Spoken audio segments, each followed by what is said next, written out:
Up. It's weird. Okay. Good morning. We did it. The deck is good-ish. The deck is good enough for the stream at least. We were talking about this yesterday.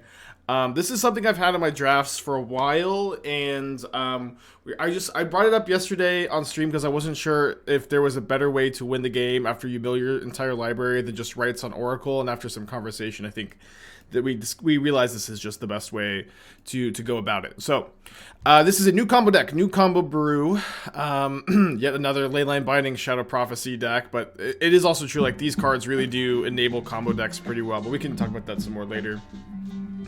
Muggy, 12 months, thank you, happy anniversary, happy 1 year. So in this deck, Mesmeric Orb is almost a one-card combo.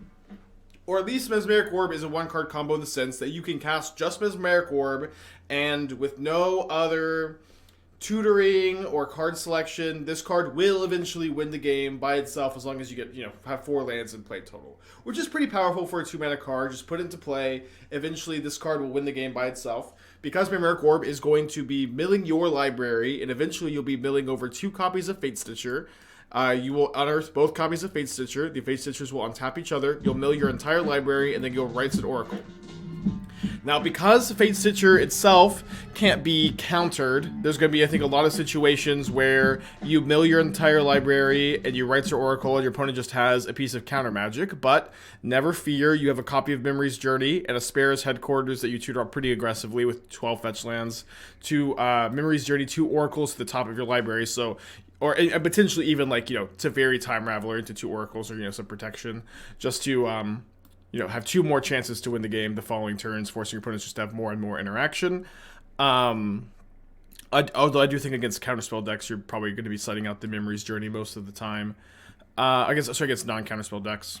So this is the combo package, and what's cool about this deck when you compare it to other combo decks is it gets to play a lot of good cards, specifically for Leyline Binding, for Prismatic Ending, just like the most premium removal in the format that also answers any permanent-based graveyard hate. So any spell bombs, relics, hearses, rusted pieces, leylines.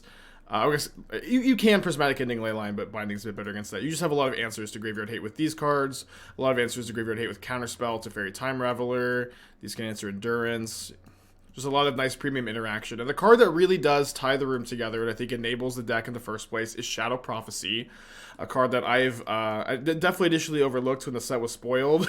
Just kind of saw that it was a common and didn't look too closely at it, but just like the fact that the card digs you really deep for Mesmeric Orb, gives you card advantage, and can mill over Fatestitcher is just incredibly big for the deck.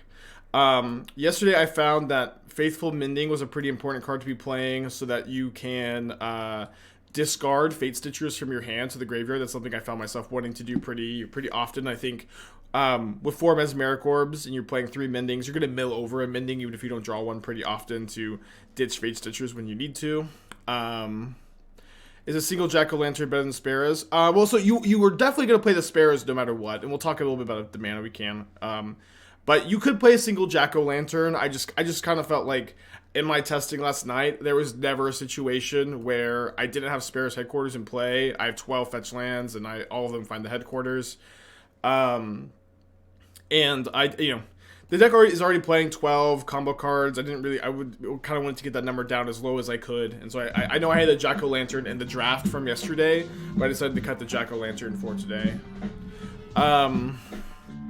But you could play it. But it's also true, like, you don't even Memory's Journey, like, your Oracles that often. Like, this is not necessarily 100% necessary for the win, too. So it's like, I think the number of times you don't have Headquarters and you're going for Memory's Journey, especially when you're getting Headquarters against Counterspell decks a lot of the time because they're slower, I think it's just going to be fine. Sideboard, like this is an important thing to note for any new brew, but any sideboard is just going to be a work in progress at first.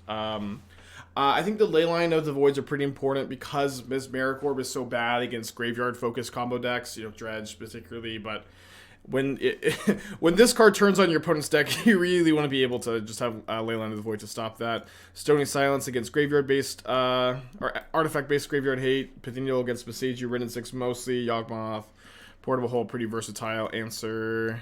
Rave Revelation against the Rusted Piece, and Leyline Binding decks, Saga decks mostly. I like Rave Revelation a lot. One factor fiction for the grindy matchups. So I guess counterspell matchups too. I want like one more card advantage card I can tap out for end of turn. So put this in the sideboard. It was fine. Okay, I think we can probably get going, huh?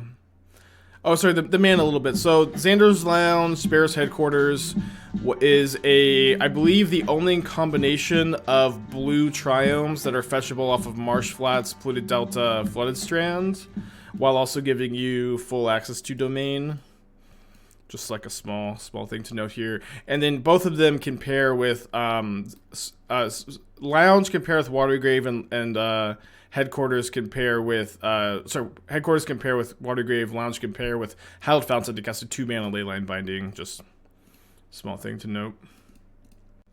Okay, this thing is a bit awkward where you have plain Spara Headquarters. So we need to either draw a land or we're gonna be not doing very much. But I think that we can keep this on the play. We have our Mesmeric Orb. What do I think of Arcane Proxy? Okay, I can't remember too many of the names of cards, so like usually if you're gonna ask me about a new card, it's always so much more helpful if you're gonna like link it or just give it a brief reminder what it does. The 1-white exile graveyard sounds can be bonkers. I mean, the card's like really good against like specifically Living End, but it's like you probably want to play the more versatile Hallowed Moonlight, right? Fiddle Bin, Thought Monitor to the 8-mana Thrasher. Maybe. That's actually kind of interesting where, like, you know, thought that Thrasher and Discard are both going to be, like, somewhat reasonable to draw.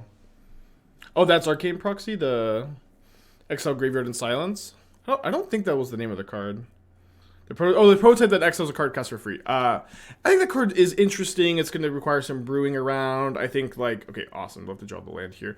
Let me just go ahead and get a Watery Grave right now so I'm not accidentally milling over both of my Watery Graves. And we may be okay with just Domain 4 this game. I enjoy fruit, 17 months, thank you. Good for Rhinos. Yeah, so in Rhinos, I think you can, like, pretty easily play one copy. I don't think that one copy really costs you very much to play. Oh, also, like, in some matchups, your opponents just died in Mesmeric Orb, or at least, like, it didn't actually happen in my playtesting last night, but it was like a real threat. Them just dying to Mesmeric Orb. Okay, so I'm not super likely to want to Shadow Prophecy, or sorry, Teferi into 2 open mana this turn, so we're very likely to just Shadow Prophecy instead. Although, it would be pretty nice to just get full domain here with Binding and Prophecy in my hand, so I'll leave with the ability to just grab that instead, especially if my opponent just passes. I'm going to be down for that. My opponent may also cast a Blood Moon, and so if they cast a Blood Moon, I'm going to want to get probably Island. I guess I'll just Binding the Blood Moon, but I can't Binding it right now, so I would get like Island or Swamp, untap, Teferi, bounce the Blood Moon probably. Have you considered Creeping Tarpon as a backup to card? I haven't considered it. Fruit, think of the 17 months, appreciate you.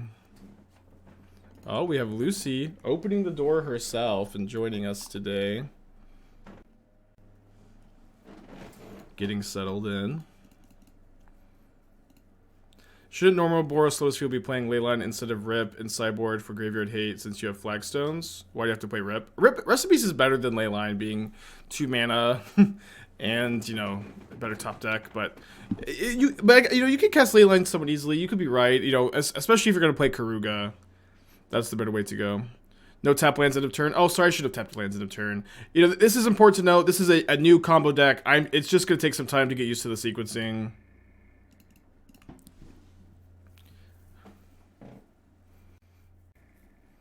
Okay, love them countering that. We could easily just win here. We have a lot of more likely to have won if I had tapped the lands. But we have a lot of looks at 2 Fatestitchers.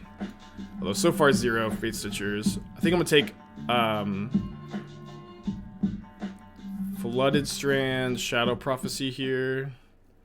Knight of the Reliquary, 11 months, thank you. Could still bill over 2 off the self-bill here. That's okay. But again, this is just the plan. Like you have your orb in play. Oh wow, what a draw! You have your orb in play, and you're just kind of chilling.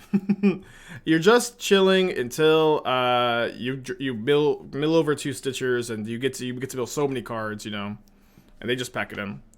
I had a DM last night. I kind of meant to respond. I'm sorry if you're watching, but someone told me that this deck was unplayable and the Murktide matchup was particularly miserable. But also their list was very different than mine. But they told me this deck was unplayable. The Murktide matchup was because the Murktide matchup was miserable. But they were also playing, you know, they had 4 inverters in their deck, which tends to make you worse against Murktide. Okay, so we are against a counterspell deck. I do think the Memory's Journey is important. I do want the Supreme Verdict. They told me to play Leylines also, but I feel like Leyline is just not how you beat Murktide anymore. Portable Hole answers their Graveyard Hate, which is really nice. So the Stony Silence, we're going to be bringing that in. I think we can go down the 4th Mending somewhat comfortably. Spell Pierce, I do think is better than Flusterstorm because it can counter Blood Moon. We may have a too many cooks in the kitchen situation. Leyline is actually really good against Murktide. It's a lot worse now that Shredder is legal, but it's also true that that's just not like the axis that you're fighting on. Like it's more important for you to set in cards that beat their Graveyard Hate, I think, than play your own Graveyard Hate. There's just like, you know, very clearly not enough room here. Like I think I'm gonna be going down like 2 counterspells. I could go down to 1 Oracle. It's so bad against the Graveyard Hate if I go down to 1 Oracle though. On the play, I think I could cut the 4th Ending. Maybe we're just not bringing in the Factor Fiction. I was bringing it against like Blue, White, and Rakdos. It's good. You know, always good to bounce ideas off, bounce sideboard plans. I'm definitely down. You for your draws land well against yeah, for sure. I'm not just declaring the matchup is like easy or anything, but I'm just saying that was nice to win. That was nice to win after someone who, you know, has played decks like this in the past has, you know, declared that the Murktide matchup is unwinnable, you know. I don't claim to know anything yet. This is still brand new and fresh and exciting, and I just always love days like this. I think a Blood Moon stymies this deck pretty hard. This deck is actually way better against playing around Blood Moon than most of the domain decks, where you have 4 Ending, 4 Binding, and this is actually a deck that I think can afford to fetch basics. Like this game, I think I'm gonna get Xander's Lounge. Although getting the Bant Triumph is a pretty big priority. But I could go Xander's Lounge, Plains. Maybe I'll go Bant Triumph, Plains. That's double white for Verdict, and I don't have any black cards in my hand. I don't have that many black cards in the deck anyways. I think I'm gonna lose lots of Blood Moon today. Yeah. So I guess I should say for a spike deck, this deck is a lot better against Blood Moon. But we have the ability to play around it. We have 12 fetch lands. We have basics. We have Ray of Revelation. We have Prismatic Ending. We have Leyline Binding. But I'm not gonna. We have Spell Pierce. I'm not gonna pretend like, you know, Blood Moon is not good at all against us. Yeah, was that you, Shrill? I see you're playing the lands. Yeah, I am playing the ley lines for sure. I didn't realize you were in the chat. Yeah, I meant to respond to you in the DMs, but yeah, I do think the ley lines are important because like if you're like playing Orb, it's like just such a nightmare to play Orb and against it's a graveyard focused deck. But yeah, I do think the deck is busted in Inverted Thassa. So yeah, you could be right again. I mean this version is definitely going to be. I always like that this kind of deck has a much lower curve, and the number of combo cards is much lower. But yeah, always good to be bouncing ideas off each other. Timo Sil, is that a Arrested Development reference? Okay. I think I'm gonna make the executive decision to not play around Blood Moon, and then my mods will make fun of me for losing to Blood Moon, but oh look, we drew the swamp anyways. I guess that was not the basic we needed.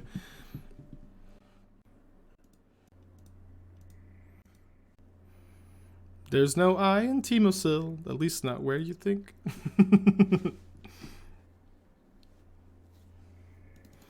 Great show. Alright, Ragavan, take your blood.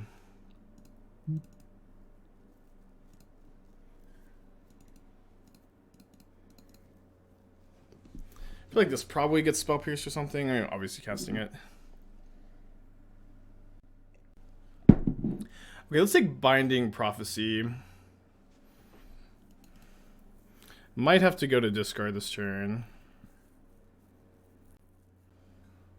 I think instead of going to discard, I'm just going to jam a Teferi.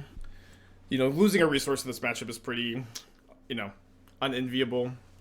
Well, they had Spell Pierce. Wow, just not Spell Piercing the 3-drop. But this lets me, you know, play Teferi and then possibly trade for counter. I was thinking it was way more likely that I get Spell Pierce instead of, or Counterspell instead of Spell Pierce that turn. Not that it matters a ton. But I'm going to go ahead and get Fountain, I think? Yeah. Don't have that many black cards. Obviously have some.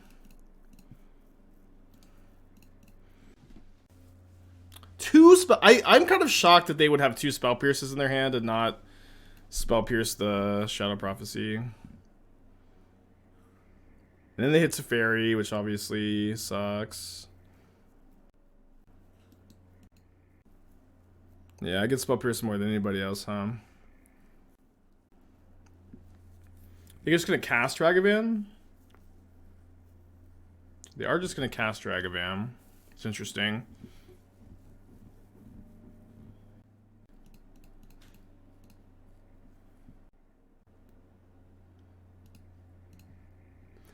One, two... They don't have Delirium at the moment. I think I'm still just going to draw my card, though. Don't think it'd be necessarily too unlikely that they'd get Delirium. Guess it's maybe someone likely to have second Ragavan. Hard to say, obviously.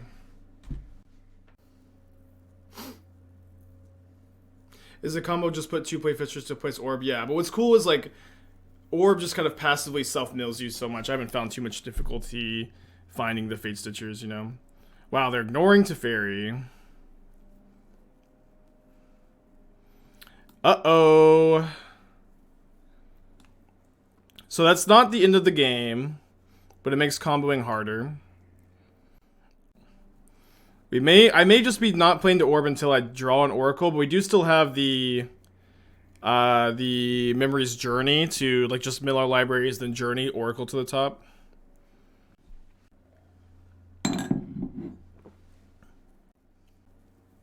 Just coming in, how did I win the first game?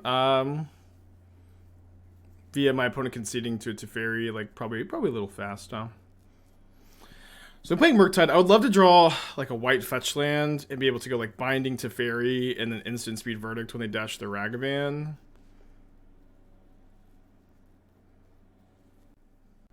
Not quite that lucky. I can't believe they just let me untap with Teferi though.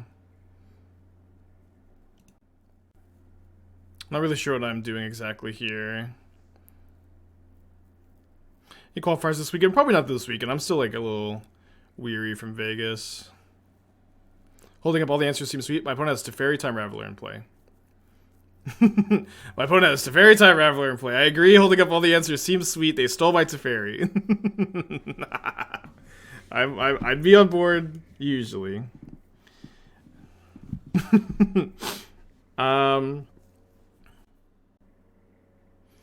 I feel like I probably have to Binding Murktide.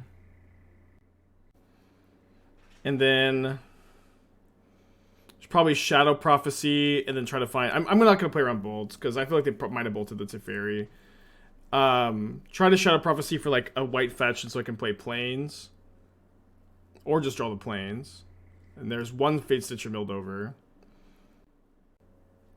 So I'm definitely taking Plains. I'm just taking 2 lands. Spell Pierce is unlikely to be relevant.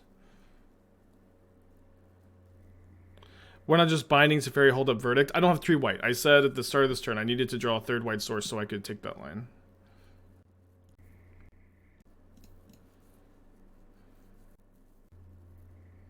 Dead to a bolt, plus the Ragavan that's in their hand. That being said, I am going to play the Mesmeric Orb. I know that I run the risk of like milling my oracles, but I do have the Memory's Journey to shuffle them back in.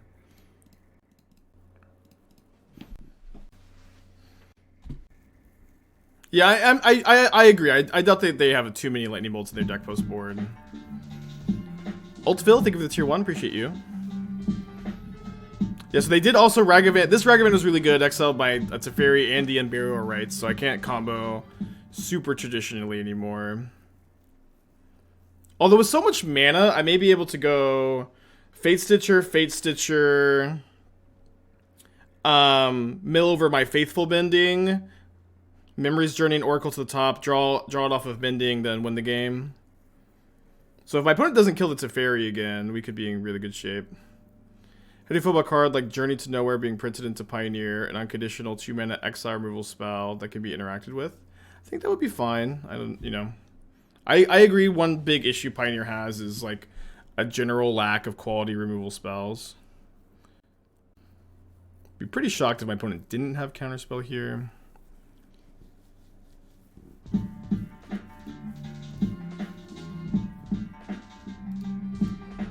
So trial for 2 months, thank you. Ultville to tier 1. We did mill over an Oracle. We also milled over... Oh, sorry, I thought there was a second Fatestitcher. It was not.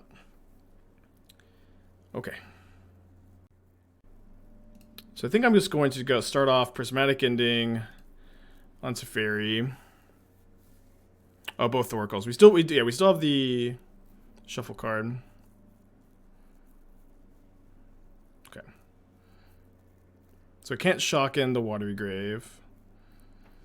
I guess I'm dead to a Counterspell. It's not ideal. Maybe I'm just... Yeah, I can win with both Oracles milled at this point, but... I'm likely to be dead here. So I'm just countering my Counterspell. I think Calamity's Wake will make it... If I had found a... What is this? Petty Theft on Orb. It's fine. Dead to Petty Theft on Binding. Oh, no, I guess not dead to Petty Theft on Binding, because I just rebinding. Yeah, I don't know if there's a deck tech command yet, but 2 Fatestichers, Mesmeric Orb, Infinite Mill, and then you usually writes your Oracle. Our Rites is currently exiled to your Ragavan.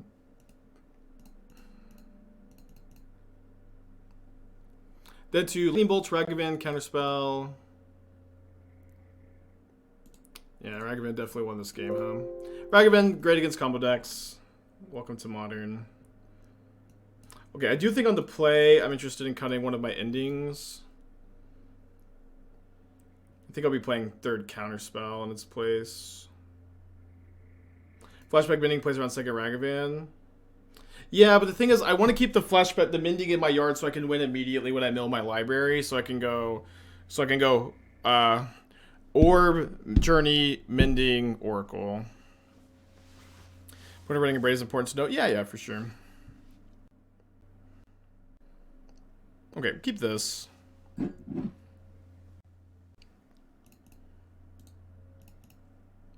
Yeah, I trimmed down on Mendings. It's not an amazing card in this matchup.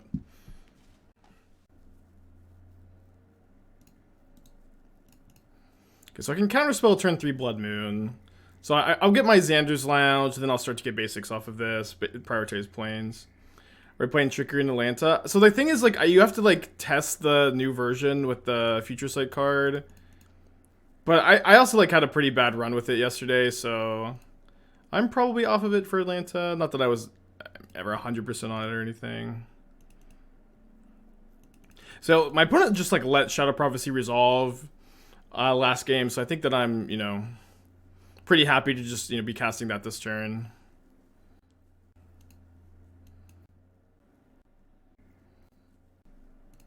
Okay, I'm going to cast the Shadow Prophecy in response to this, so if my opponent has a 1-mana Counterspell, they don't get to connive.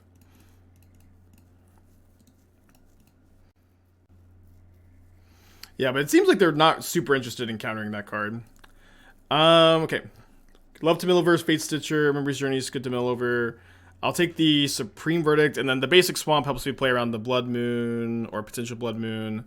But this turn, I think I'm just going to go... This next turn, I think I'm just going to go Swamp Orb, hold up Mesmeric Orb / Binding. Yeah, they do not respect the Memory Journey at all.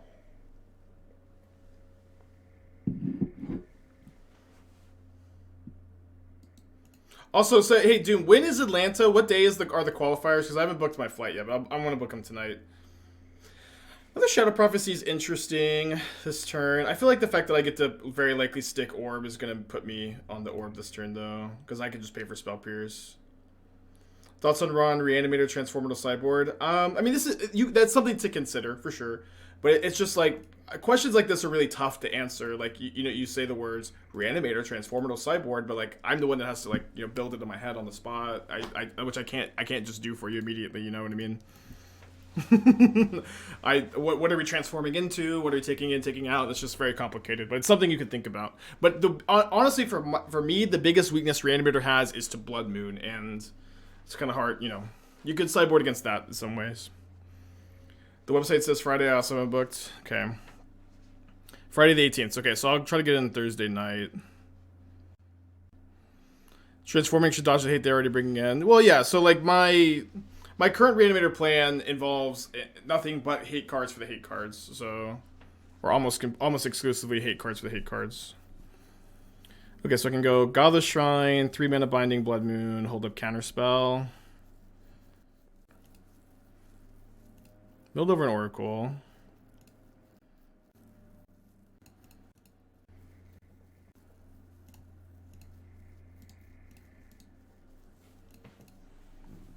Afraid of Orvar? I mean, like a little bit, but, you know. Orvar's falling in popularity somewhat.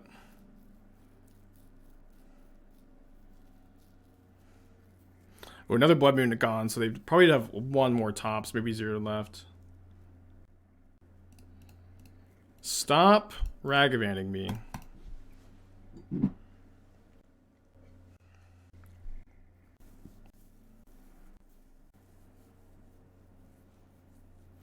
I mean, if we get middle over another Fatestitcher, I guess they'll have 2 mana up. Taking 5. They had a Binding. Currently costs 4 mana for them, though. Can we combo? We can't. We have to mill over another Fatestitcher. Yeah, but if they're tapping out and we mill over another Fatestitcher, we win. We have one in our hands, so we could also mill over a Faithful Mending. Although we only have one of those in the deck at the moment.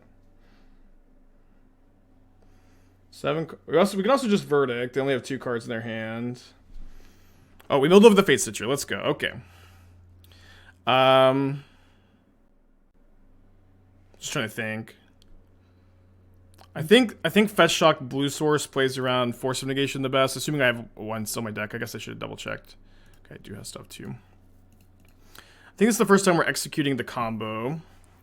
With the Oracle in our hand, we don't need to use the rights, although we could use the rights here. So I'm going to go always yield, always yes. They can't force negation. They can force negation the Unburial Rites, so I'm getting the blue source to play around the force of negation. So you're right, they can't force negation due to my. I guess I actually could have just untapped the other blue, but I was just thinking it out, talking out loud. But usually they would be able to force negation the Unburial Rites, because usually you're rightsing the Oracle, because for this combo to work, like. You really can't rely on having Oracle in your hand. Having Oracle in your hand is really nice. That it like reduces the amount of mana you need by 2. But what's cool about this combo is you don't have to have any cards in your hand when you do this. And like a lot of I asked chat yesterday if there was a easier way to win the game when you build your library without having a card in your hand, and every single suggestion was like, oh, what if we have this card in our hand or in play? But it's like you want the cards to be in the yard when you win. You don't want to have something in your hand. Save targets some time. Oh yeah, I was worried about saving targets for misclicking because I guess it can't target itself, so it's actually probably a bit easier. This feels worse than the Underworld Breach. Well, I never said it was better, but there are key differences. There are key differences. This deck gets to be more white heavy. It gets to play more interaction against graveyard hate.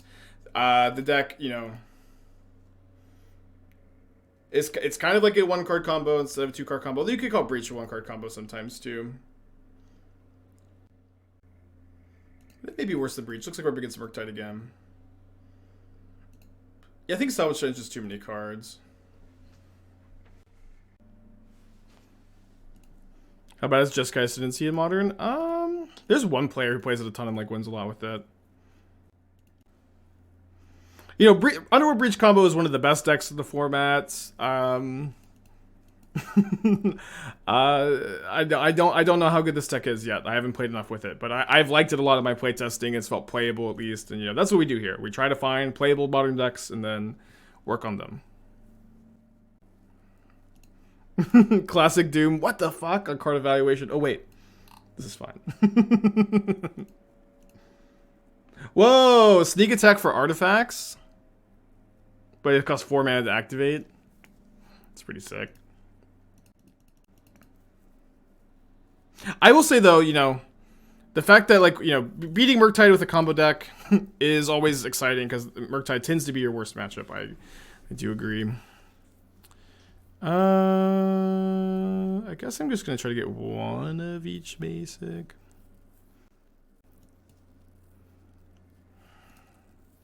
Still seems playable. It's a lot, yeah, maybe, I don't know. I do think like regular sneak attack would be good, but just like 1 mana activation is pretty crazy. 4 mana activation is so much.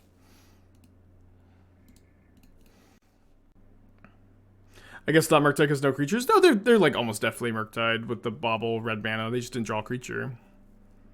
Which is one of like the biggest strengths of Murktide is you can just kind of keep any hand.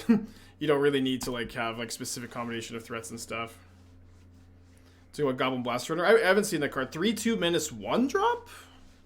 Any other text on that card? Alright. Our Masterful playing around Blood Moon again.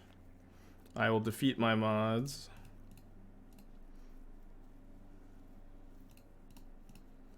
Although they're probably gonna go Bolts, Teferi, replay Blood Moon. But I have a lot of answers to Blood Moon, and I even have like the mana requirements necessary to win through a Blood Moon. Would sneak attack be too much for modern? I don't know. I mean, it's a pretty like kind of toxic card, probably. And this is not a. I mean, it's 3/2 if you've sacked a Fetchland or Bobble. It's okay. Cool card. You probably, I don't know. Like if you're gonna be playing and cracking a Fetchland, you'd rather play the landfall cards, right? Lucy.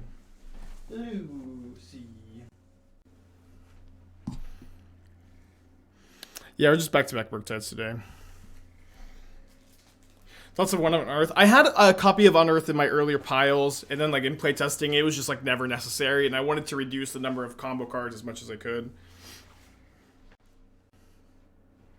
Is Crackling Drake a 1-card combo? Yes. Okay, replays the Moon. You will live. Teferi, the fun Raveler, you're going to live. Tink, tink, tink. Bolt.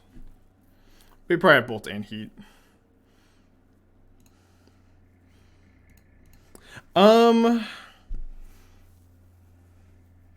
I think I want to flashback Mending more than I want to play a second Orb this turn. I guess I should have flashback Mending first, but then I have like no colored mana, so it doesn't really matter.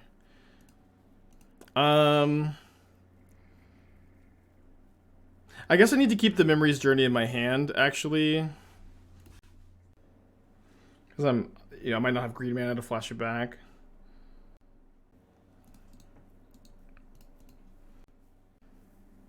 Yeah, double Fatestitcher is the combo. And what's cool is like Orb just like mills you to it over the course of a couple turns. Especially second Orb. So like so getting a second Orb down was maybe a priority, but I do think my opponent has another removal spell, so I'm like, if I could have found a relevant spell off the Mending, that would have been really nice. And we can also go Orb Mending into Orb Mending. Orb turbos the Murktide don't have an answer unless we draw Teferi. They don't have 2 blue, they have Blood Moon in play. We also have Binding in the deck for Murktides, but I don't think that's the biggest concern right now.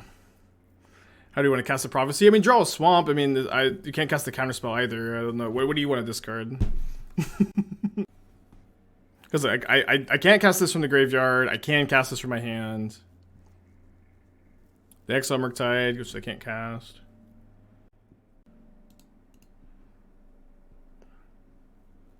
One Fatestitcher, just one Fatestitcher. So let's cast this Mending while we have our opponent tapped out of blue. Another Fatestitcher, and the Rites in the Yard, I suppose.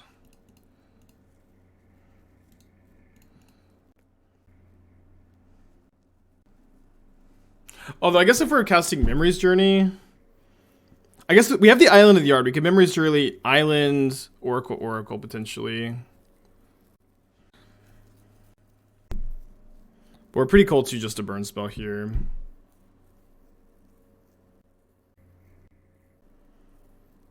The solution is 4 Shelldock. The solution to what? You can't play 4 Shelldock in your domain deck, but I don't know what the solution is.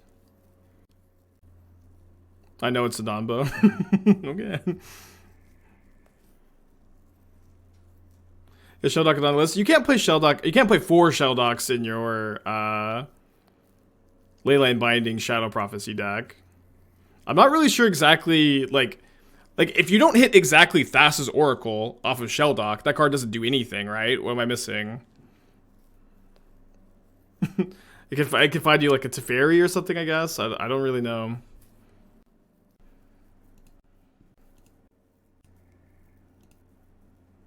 Sorry, RMB. Been getting that a lot lately. Okay. Yeah, so I go Fatestitcher on top of Blue Source. Okay, what if I go Shadow Prophecy Domain 4, Find Binding 2/2. I don't have enough mana to. Although I'm pretty close to just like milling my library, you know.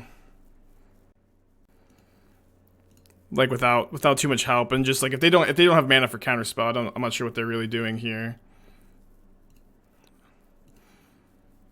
Okay. I'm not gonna do my auto yields yet. I guess I will.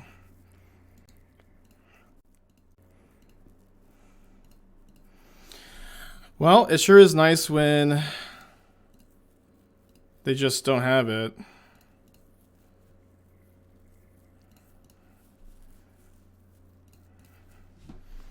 Sure is nice when they just don't have it, huh? Lucy's like right on my foot. I almost stepped on her. But she Lucy is the weirdest dog ever. She like Esther sat on her in accident one time and she didn't react. She's just like, she just has no feeling.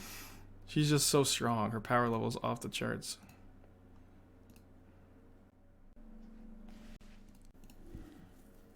Sorry, I have to like close the window to do this.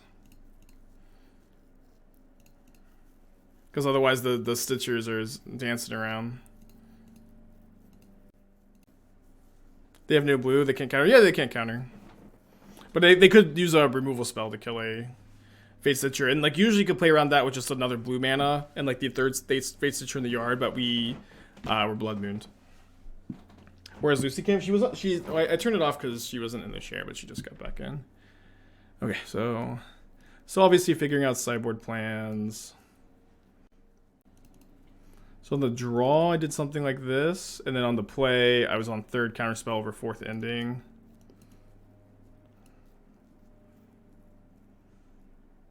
Mill your deck, cast Memory Jury, then play Shelldock.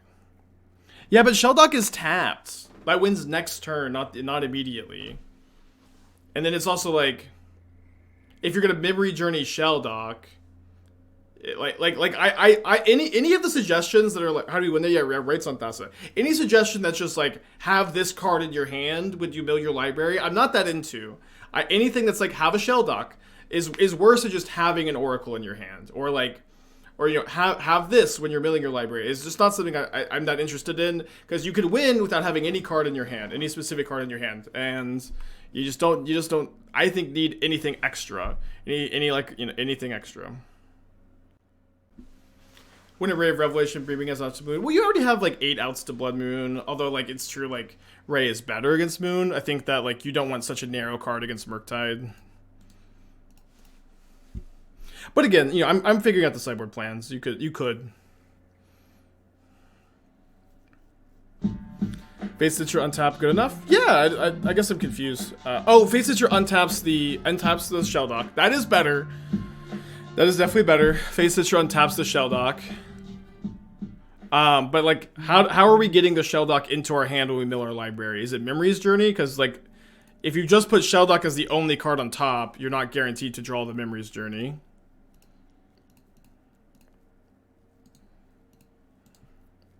Fortunate to draw double Delta, none of our white fetches, but Shelldock is cool and fun. I like it. Ah, I should have known.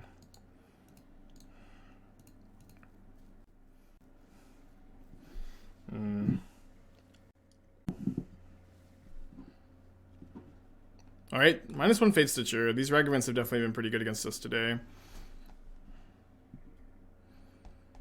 And no one wants to cast them into my sorcery speed removal.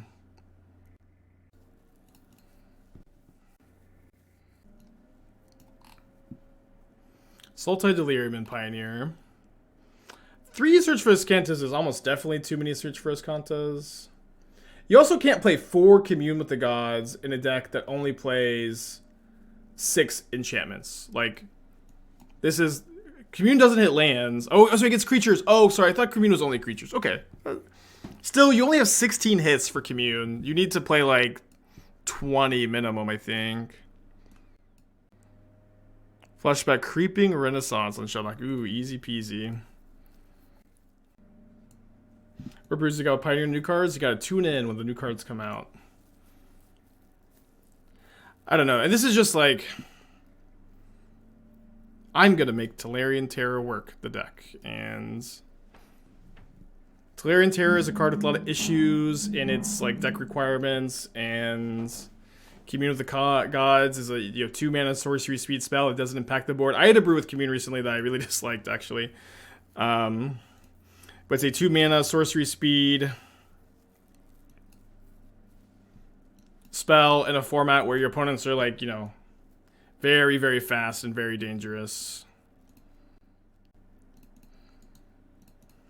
Not a card. This is not a card I feel very comfortable playing. I had a brew with like Titan's Nest. This card is like so slow, and it's also like Treasure Cruise is like I think a lot better than Tolarian Terror. Stubborn Denial is a card that's hard to turn on with just 8 threats that turn it on. I don't know. Like, I feel like if you're gonna play Tolarian Terror, I don't know. It's just so tough in a format with Treasure Cruise to want to play this card. And like the payoff is just like not that good. Just having a 5/5 for like 1 mana on turn 4 plus Stubborn Denial up. I feel like that's just so slow. I could be wrong, but I don't think I am. Okay, I'm gonna get my basic planes. They have another Ragavan in their hands, so I think I'm just gonna cast a Mending, hoping to find an answer to hers. And I can't really discard my Fatestitcher because I only have 2 left in the deck. I can't really let it get Hearst. I think I'll try to resolve the orb though, as risky as it is. It's just like mana efficient. We may just do a repeat of last match, win game 1, lose game 2, hopefully win game 3 in the play. Terra Sunder is also like not a card I think is very playable. I think that when you're spending 4 mana to 1-for-1 in Pioneer, it's incredibly inefficient, and there's just not enough artifacts and enchantments to want to play 4 disenchants in Pioneer. So what you need to make this deck work is I think Ishkanah doesn't really fit. I know it's a Delirium card, but it doesn't work with your Stubborn Denial, low to the ground, tempo game plan. Typhoon doesn't really fit very much. Escanta doesn't really fit. You need to be low to the ground. You need to play a lot of cheap efficient threats and cheap efficient cards with those threats. And so you can maybe play like 4 oh no, dang, this is such a good hit for them. Gurmag Angler for Terror, and then another self-mill effect. Potentially Grizzly Salvage is better than Commune. Maybe it's harder to cast, but it's in speed and lets you find a land. I think Terra Sunder is quite good. Okay, my evaluation could be wrong, but okay. So like, what is the disenchant good against in Pioneer? It's like it's not that good against Sky Sovereign. No, wait, why are disenchants good against... Oh, is it Exile? Okay, it does Exile, sorry. I thought it was Destroyed. Okay, that's way better. Enigmatic Fires Leyline. Sure. I guess I haven't been playing much Pioneer since the, like, Leyline stuff has been popular, I guess. I think that's a fine point. I'm gonna crew the hearse. Oh yeah, Gruul Vehicles. Yeah, that's a good deck to be prepping for as well. Okay, I mean 4 still feels like a lot, but I'm more on board. It's also weird to see Languish over Extinction Event in a deck that is playing like Tolarian Terror as an odd mana value creature. Like Event is just so much better against mono green, right? Yeah, I don't know if there's another good self miller is the problem, so you can play Angler to turn on these stubs. I'm gonna Spell Pierce this. Yeah, you could play Satyr. I mean, I think Grizzly Salvage is better than Commune if you, and like just getting rid of these enchantments is correct. Terra Cinder's Gas. Well, guess my evaluation is just off. Is it like impossible to main deck that card? This is a combo deck that could be. Yeah, we are playing Stony Silence. I think I boarded it in. I only have 1 in this list. Obviously, I'm still trying to figure out, you know, again, plans and stuff. Okay, so we're going to Binding the Hearse, cast Fatestitcher, hope to block the Ragavan. Yeah, I didn't realize Terra Sunder would be, like, main deckable, but it is true. Pioneer's definitely changed a lot since I've, like, been super into it, and I need to, like, prep. I'm going to try to start next week. I think a 1-of Striker Rich to mill over could get you out of some corner cases and combo turn. Well, Striker Rich is 3 mana to flashback, so if I was looking just to filter my mana, I would be playing Jack-O-Lantern to filter mana from the graveyard instead. Without Commune or Sorcery, Delirium is no longer trivial, so I'm stuck there. I don't know. I mean, I think that if you play Grizzly Salvage, you still have the Sorceries as the Thoughtseizes.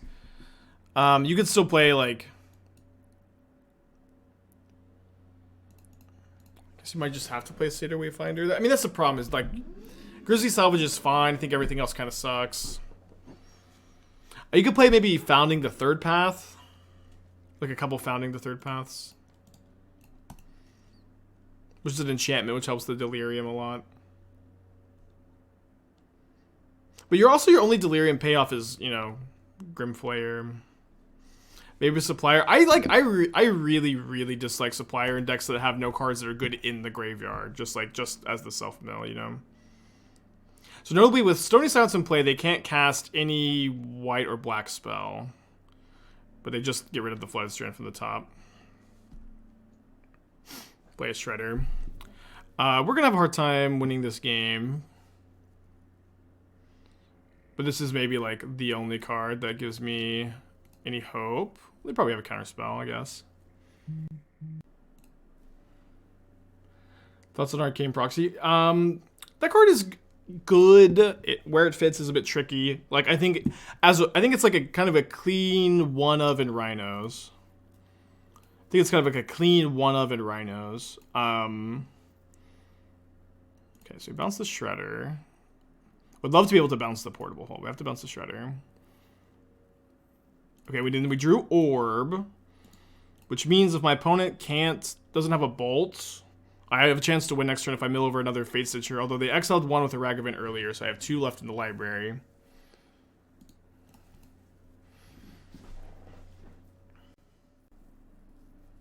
Flashing back Ephemeria with Proxy, so you can flashback something actually good. Big Brain Maneuver. Proxy only triggers when you cast it from your hand, I believe. Why can't we bounce Portable Hole? We just die. We just die to 3 damage attacking us. Oh, but it's my Portable Hole. Right, sorry. I didn't realize that was... I don't know why I was thinking that... Yeah, it was way better to bounce Portable Hole. Damn it. We drew the Mesmeric Orb, so it ended up being, like, similar, but it would have been so much better to, like, get rid of this permanently, too. I don't know why I was thinking this would go to their hand. That was much, much better line. That being said, my opponent can't activate any of these. We have a Teferi in play. If we mill over a Fatestitcher, we win, and we also get 1 more look by, like, untapping with Fatestitcher. We bricked. So we have to mill exactly a Fatestitcher here, or I guess Mending. Damn. That was an exciting spot, though. Okay. Proxy, third path, draw 3 card. That's with See the Truth, but yeah, you could do something like that. Okay, I'm going to bring a third Counterspell into play. Again. Is Rhinos a deck that wants one-ofs? It's a fairly streamlined deck. Seems like consistency is better. I think people like really don't get one-ofs. I don't know. This happens a lot. The first copy of Arcane Proxy is almost always going to be good to draw. You basically never want to draw 2 copies in Rhinos. So like the first copy is really good. I think the first copy of Proxy is really good in Rhinos. The second copy is really bad, and I don't think that is. I don't think it's that deep, I guess. Okay, don't love this hand. I'm gonna keep. It might be better to put back the Fatestitcher. I'm not 100% sure.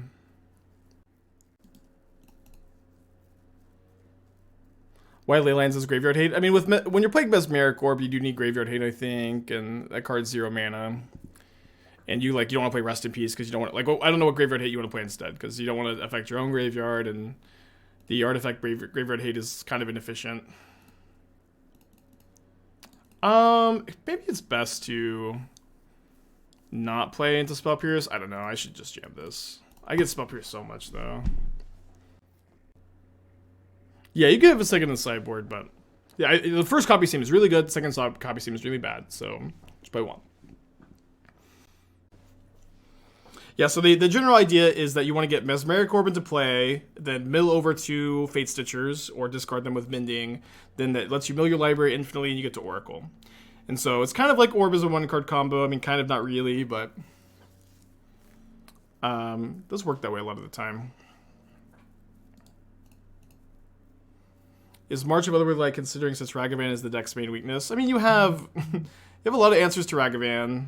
You have 4 Binding, 4 Prismatic Ending if they cast it. I would play Fatal Push for sure over March, because March is like bad against a turn 1 Ragavan. I am going to go to Atlanta, yeah. I don't know what I'm playing. I haven't played Pioneer in a long time. I'm not qualified. I'm going to the LCQs, but I'm going, I guess. Really want to draw Mending.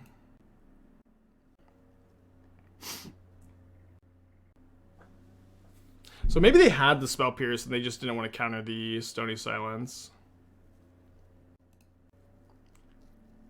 Am my DMs open for dope Pioneer lists? I mean, with Peace of Love, people send me deck lists all the time, and I don't look at too many of the links, but I'm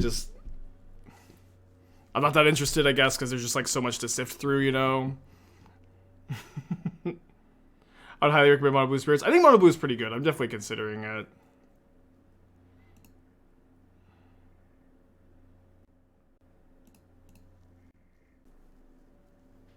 What kind of dono are we talking to get whatever list set up for Atlanta? I don't think that's something I'd offer. I don't know, not, you know, I know I'm a content creator, so everything must be for sale, but I don't think that's something I'll offer.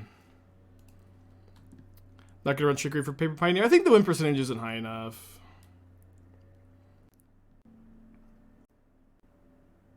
We're gonna Spell Pierce this.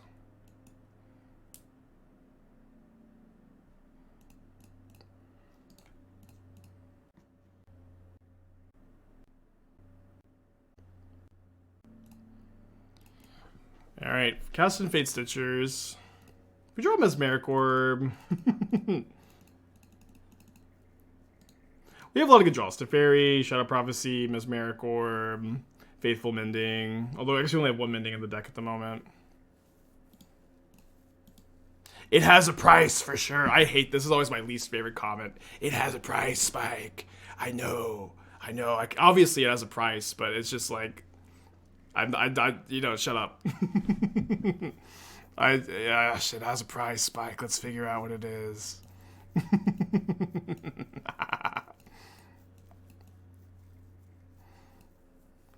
It's always like, I don't like talking about this. I don't want to sell this. I don't like talking about this. And then there's always the one of, I know it has a price, Spike. I know.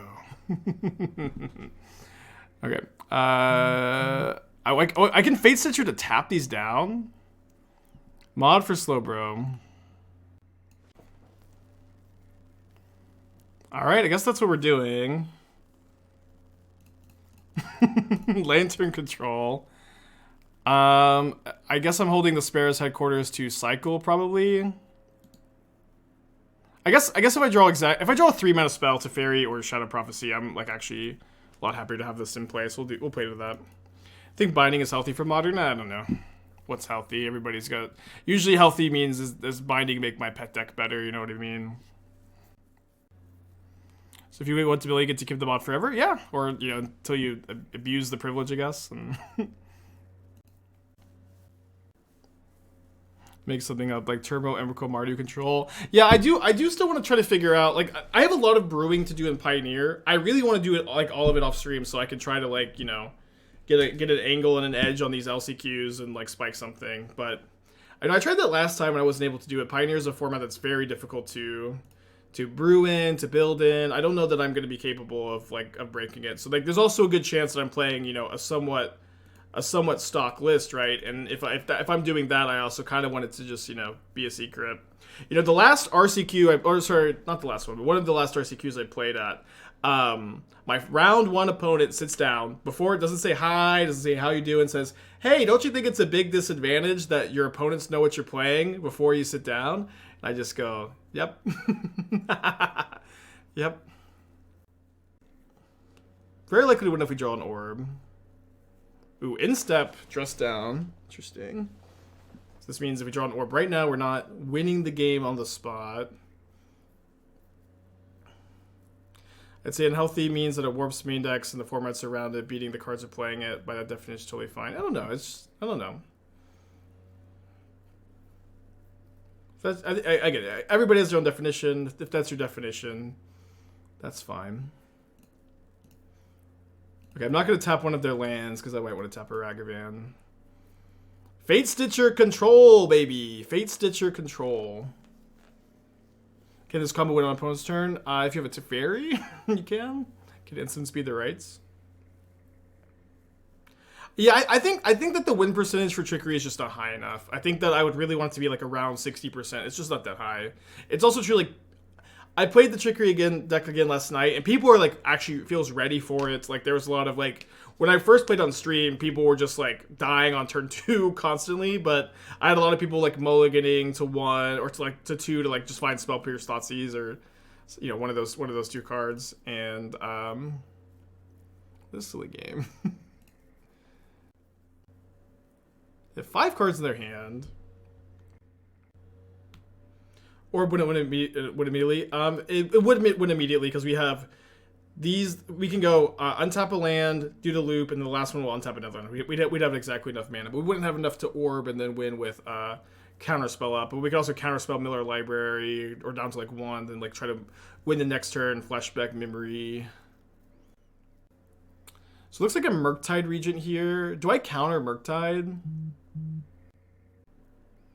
I feel like they're really likely to have a counterspell of their own. Fatestitchers are currently answering this.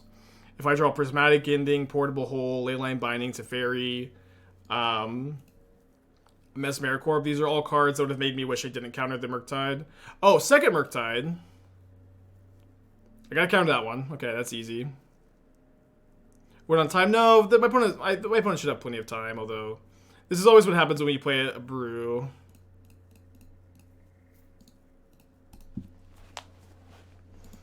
Oh, sorry, I also need to tap their Steam Vents here.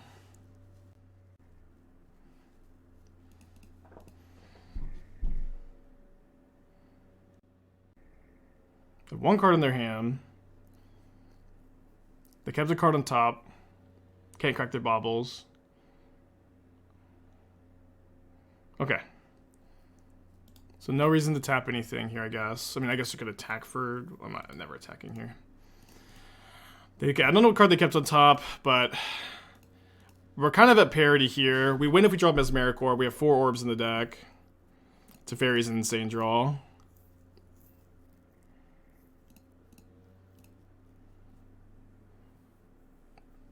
I can go to 4. I think getting, you know, Domain potentially is fine. Tap the Hearse. There's a Stony Silence in play. Ronan, thank you for Twitch Prime. Thank you.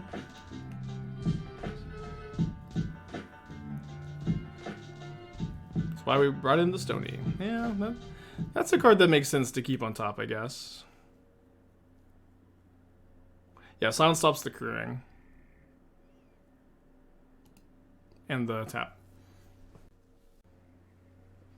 Kind of deck where Profane Teeter feels like it could be good. We're not a fast combo deck. We could hold it long enough to resolve it. Maybe. I don't know. It's just like... You have 4 Shadow Prophecies to dig for your Orb. And like, the only card you really want to draw is Orb. So it's like... I don't know. I don't hate the thought of Profane Tutor. I'd be interested to hear what you might cut for it. I'd probably play the first Factor Fiction, honestly, before the first Orb, though. So they exile Ragavan here. Am I missing something? Why would Mesmeric Orb be a win? I would mill my library, then Rites of Thassa's Oracle. Because that's the whole plan of the deck, baby.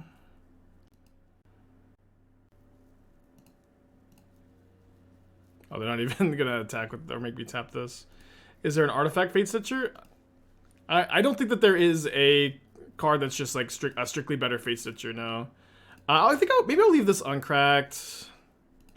It's way better if I draw Shadow Prophecy, but my life total is not that high. I could like tap these 2 and then take 1 from the Channeler next turn. Yeah, let's just not crack yet. Never mind, definitely should have cracked, huh? That's how it works. Obviously, that Teferi was a sick top deck. Just need to find something else. There's a 2-mana Fatestitcher that can untap itself, but it's not legal in Modern. Yeah, I know there's Basalt Monolith, and then there's which is not legal. I don't know about anything else. Untap another target permanent. Yeah, it's another permanent. I guess it is like a Fatestitcher, but it's 4 mana and like, you know, doesn't get unearthed, right? Okay, they attack me. I'm at 2. Looks like another Murktide. Okay. Orb, please.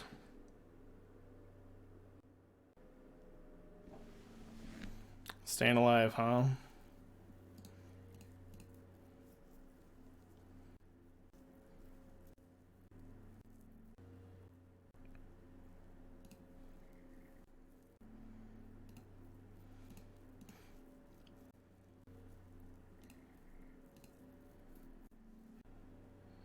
Alright, the fact that they just immediately send the Channeler at me does make me think that they have a Bolt, but if we lose the Bolt, that's fine. It was a hard-fought match. Yeah, these hard-cast Fatestitchers, huh? Something else.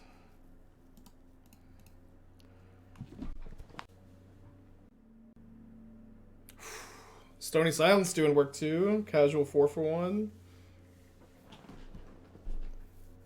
Last card of Misty Rainforest, baby. We're in it. Okay, bounce that Murktide.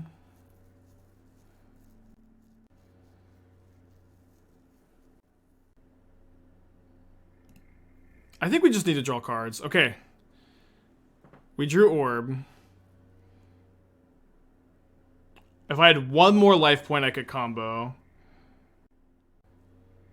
No, it's not game. I don't have enough mana.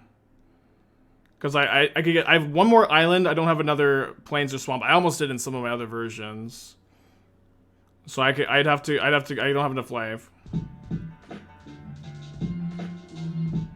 I'm trying to think if there's any reason to not play the Orb though. Like what I would possibly need to binding on their turn with Stony Silence in play. Can we mill flashback upkeep? Yeah, I can play the Orb.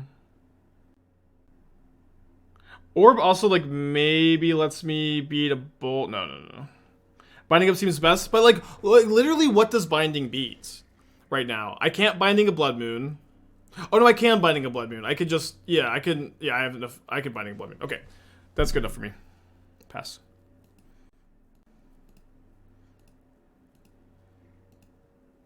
That's true. And Orb loses to a Braid. Orb loses to a Braid. That is another one. I like usually I just like try to figure out what it is I'm losing to if I do something. And both the Braid and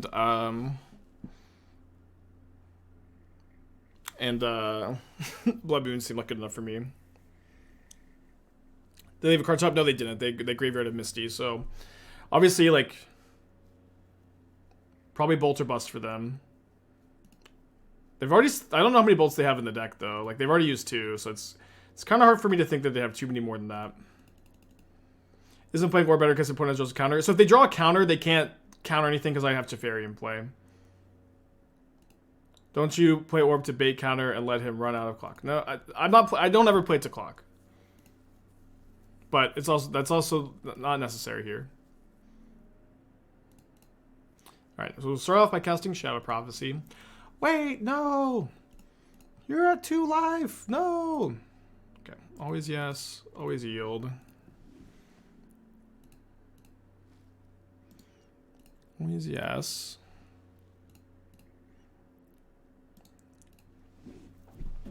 2-0, and you know, listen, I don't know how good the deck is, but I will say this: starting off a league with a fresh brew, a fresh combo deck, and being 2-0 against Murktide feels great. Where like typically like combo decks are at their worst against Murktide. Obviously, you can have a fine matchup spread, and still we have a weak Murktide matchup. But combo deck beats Murktide. New combo deck beats Murktide twice in a row. Feels good.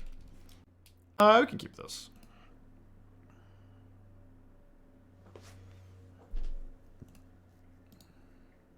Only 1 right seems a bit suspect. I don't know why you would ever need a second rights. Because, like, again, if they counter your first rights, you just Memory's Journey to play the second Oracles next turn, which I think is better than rights. So you can actually mill your entire library. If you don't play Memory's Journey, you can't mill your entire library, and then that's an issue if you know, one of your combo pieces is the last card. Need second rights to win again. Yeah, I think Memory's Journey is better for like the second win the game card.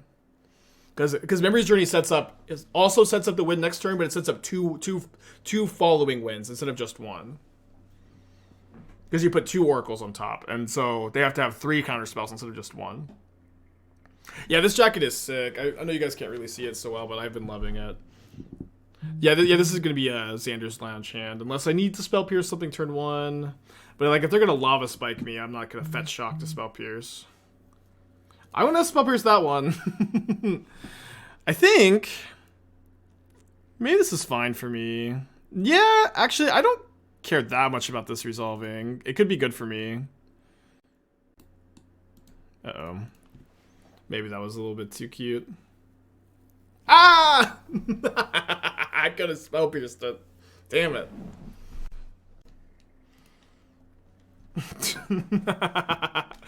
Oh, man.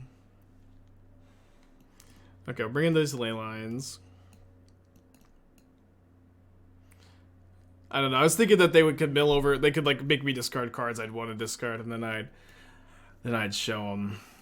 Okay, so Teferi can bounce opposing ley lines. I don't know if they're gonna know to bring those in yet.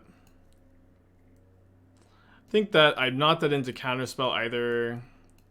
I play like 2 Flusterstorm, 2 Spell Pierce. Sorry, Simon. Thank you for the 4 months. Happy birthday as well. Happy birthday.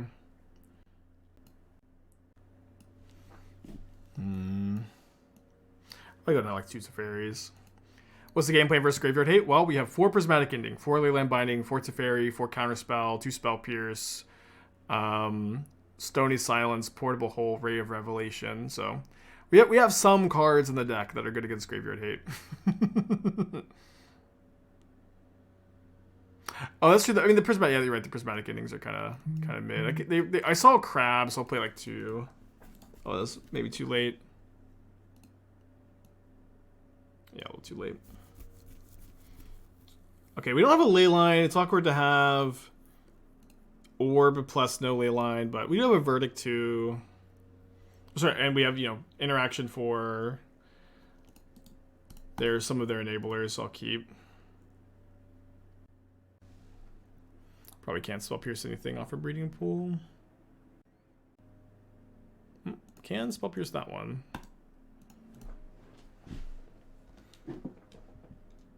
Oh, yeah, we can actually Memory's Journey Vengevine. It's funny. Okay, I do think I'm just going to hold up. Well, I know I'm also late on mana.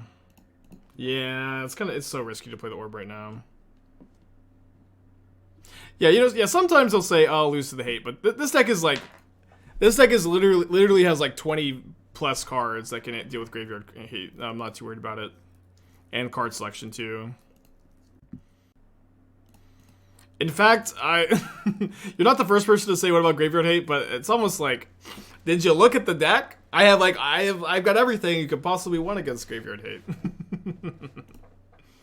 My hand is pretty bad. Just kidding, I'll Flusterstorm this.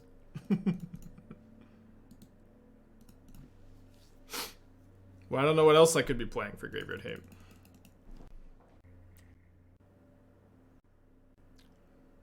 Okay, I think I'm gonna try to Memory's Journey the Vengevine this turn. Yeah, Inquiry's not that bad for us. I mean, that's what I said last game, though, and, like, immediately died. But also, like, it's so rare for them to go, like, turn 1, Burning Inquiry into double Hollow 1, bring back Vengevine. Like, I played a deck like this the other day, and I never had a draw close to that good.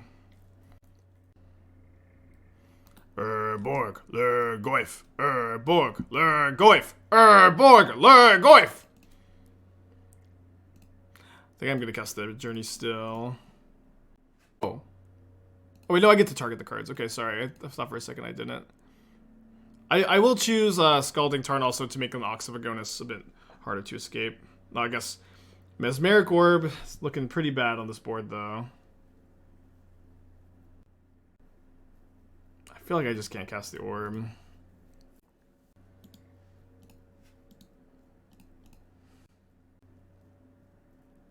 Versus what I think I would encounter either Inquiry. Yeah, I know. I mean, that's what's Burning Inquiry's like. It's just kind of damned if you do, damned if you don't.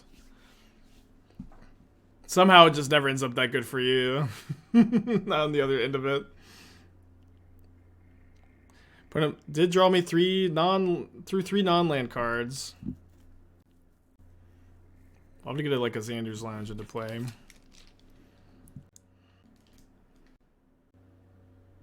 Yeah, they did bring in their own ley lines. Another cookbook. Can I please draw a fetch land? I have 12 fetch lands in the deck. There we go. You just gotta say please, champ. You just gotta say please. Exclamation point card. Didn't say please. Fuck, why can there be a deck in Modern that doesn't play Blood Moon? We could beat the Blood Moon potentially, but can please anybody playing a Modern deck just not play a Blood Moon? We do win if we find 2 Fatestitchers, so I know these orbs are very dicey, but it's time. My opponents in Vegas, I had 5 of my 8 opponents cast Blood Moon against me, and so I was pretty happy not to be playing the red and 6 version of Blue White because of that. But it is we're 3 for 3 Blood Moon opponents this league too. It is so common. That being said, you know my mods did tell me I would never beat a Blood Moon, and I'm 2-0 against Blood Moon at the moment. 1 Fatestitcher, 2 Fatestitcher, 3-0 against. Well, we'll wait to celebrate, I guess, but. Let's go. Yeah, I just need 1 island. 1 island, 1 plains. Yeah, thanks, Andrea. Topaz, 28 months. Appreciate you.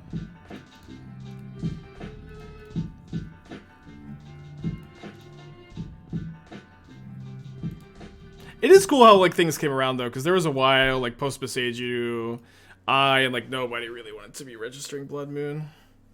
Topaz again, 28 months. Appreciate you. But I play Blue White Control in Vegas, which is a deck that can play around Blood Moon without too much problem.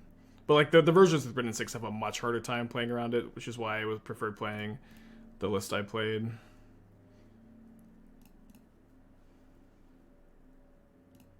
I don't know why sometimes randomly the Fatestitchers jump around. I'm worried I'm gonna they're gonna jump around. Like yeah, they just did it again, and then I'm gonna accidentally. Guess if I do this will be fine. But I'm gonna accidentally click the Mesmeric Orb or like a land or something and fizzle. Let's be very careful. Is money pile finally got posted? And it still kind of exists.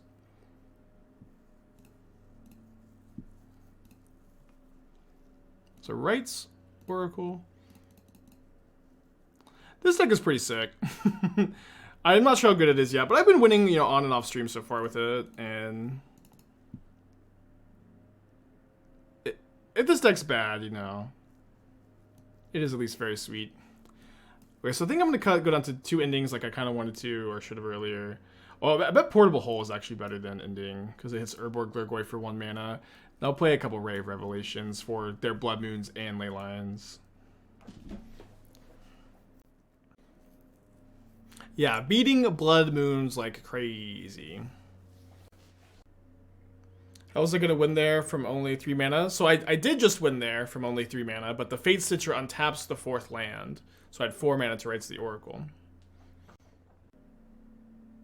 Oh, sorry. I guess I'm not in the habit of this yet. But I'm supposed to cut the Memory's Journey against decks without counterspells. Our first time today playing against a deck without counterspells, I guess.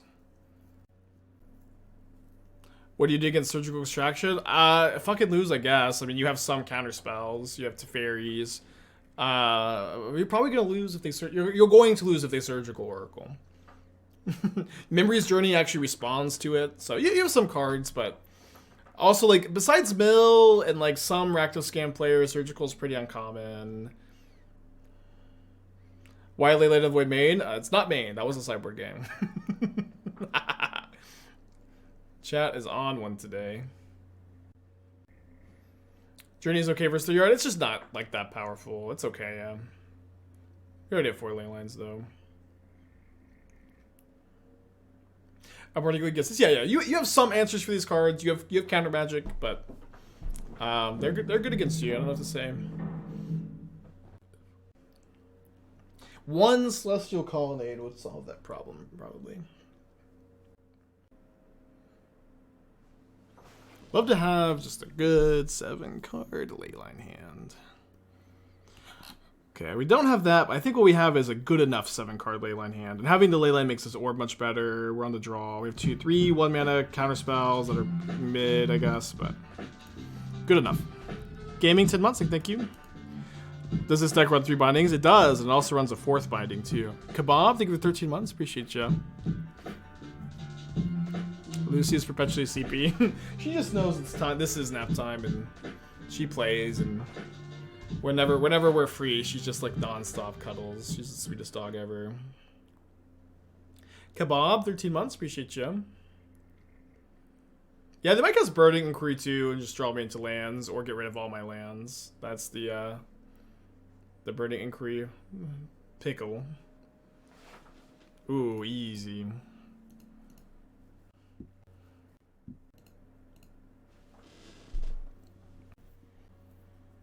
Oh, we also have Spell Pierces against the Blood Moons, which is nice. I'm gonna throw something into the void, it seems. Earliest combo is turn 3. Yeah, in theory you could combo turn 3, but you're more so going for turn 4, turn 5, and in a deck like this that's playing, you know, Teferis and Leyline Bindings, Prismatic Ending, Spell Pierce, Counterspell, you can buy some time. Sam, 9 months, thank you. Did I pick up the Secret Lair yesterday? I was streaming when it got announced and when it got sold out. Not that the only Secret Lair I ever bought was the Arcane one. They discard Vengevine. Thought for sure this would be an Asmo.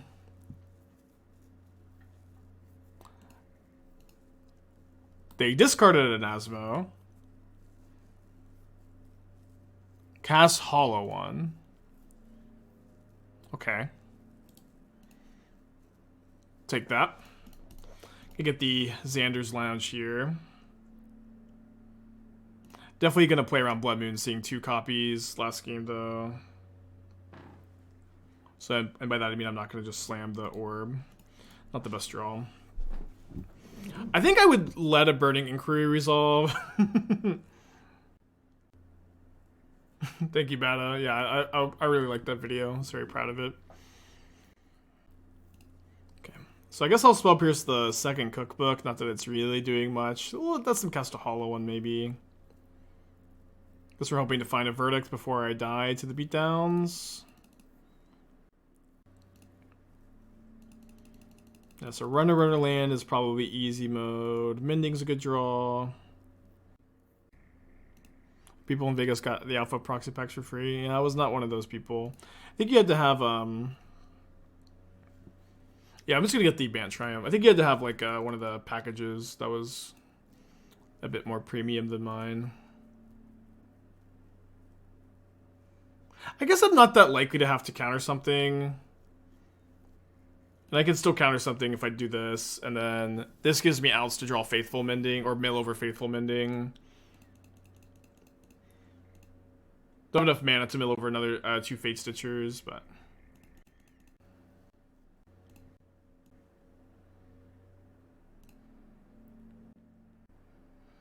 Alright. Oh no, we milled over a land! We also milled over a Mending. And we drew the land. Okay, perfect. Actually perfect.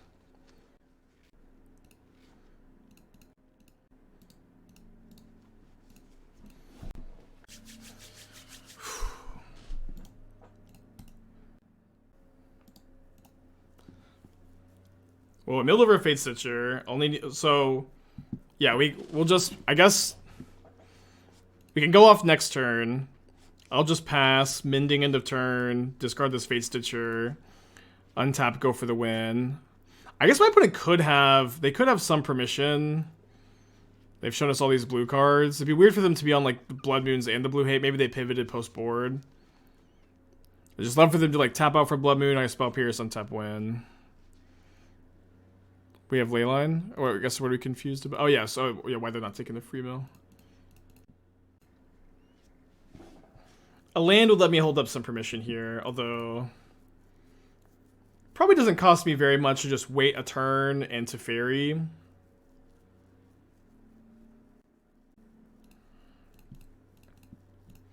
Perhaps Famous Last Words.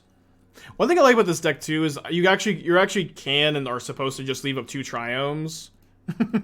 You could just leave up 2 Triomes for your mana instead of having 1 Triome that's like basically a basic Plains or Island. Like in Blue-White Control, I have this Zaga Triome that I'm so used to leaving untapped because it's a Triome, but it's really just a basic island. And I'll tap like Fountains instead of it all the time. You ever just cast Fatestitcher? I don't think so. The life gain on the Mending's pretty nice.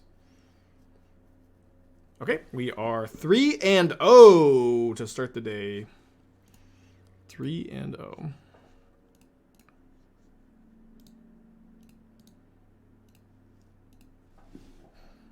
3-0 against Blood Moon decks, mods. 3-0 against Blood Moon decks also.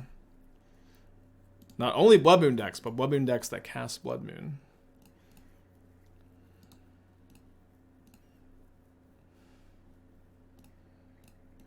Part of the combo is closing the chat box window, because otherwise the Fatestitchers are bouncing around. In before Fairy Macabre. I even have the Oracle in hand to beat Fairy Macabre. Let's go. Yeah, deck felt pretty good last night, too. I don't know how good. What about Green-Black Rock nowadays? There's not really any reason to play Green-Black over a version with Red-Black or Jund, besides that you like Green-Black, really. But so a Mold to 6. Definitely a hand that wish it was on the play, but whatever.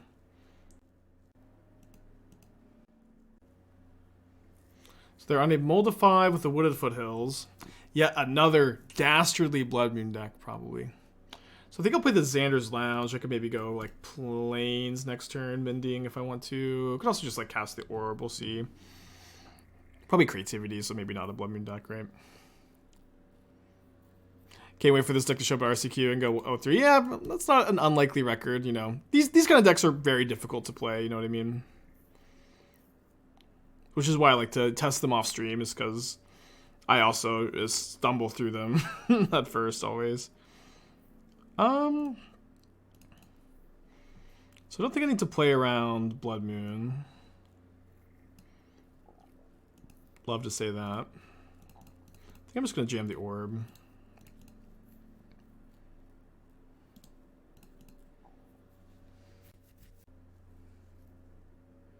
Stinks not to have one of my 8 answers to Ran, but whatever. Is this 100% a brew to borrow a shot from something else? I don't know. I just gave you the history of how I built this together. I'm sure someone else has like come up with something similar to this in the past, but I just gave the entire history of how I put this deck together.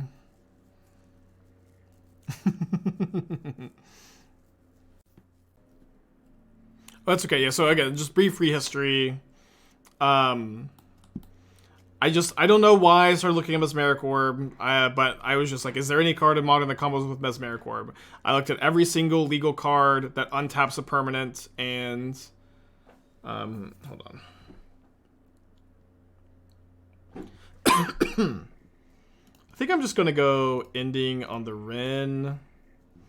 This is so bad if they creativity. Do I have anything good if they creativity? Yeah, I guess replaying the orb is the best against the creativity. And the next turn I could do something like Ending Rin plus Mending or something. Okay, so I was like, is there anything in Modern that combo that just wins if they Oh, you know what? So, yeah, someone suggested Surgical. Maybe Surgical is better than Leyline because of the orbs. We can maybe try that. Is there anything that combos with Orb? I looked at every card in Modern that untapped a permanent. Of those, the best one by a lot seemed to be Fatestitcher, especially because it works from the graveyard. And then from there, I like shelved the deck for a long time until Shadow Prophecy got printed. Time passed. I played with Shadow Prophecy in other decks and just kind of realized one day that this was a great enabler for the deck because it digs so deep and also self-mills. And then I had in the draft for longer, and then I was like spend time working on what is the best way to win the game on the spot when you mill your library. Not looking to have to like draw any cards, just looking to win the game on the spot. And with that, I kind of concluded that this was the best package. So they have a creativity.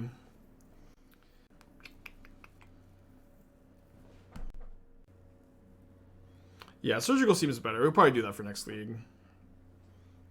Surgical, counter surgical. Yeah.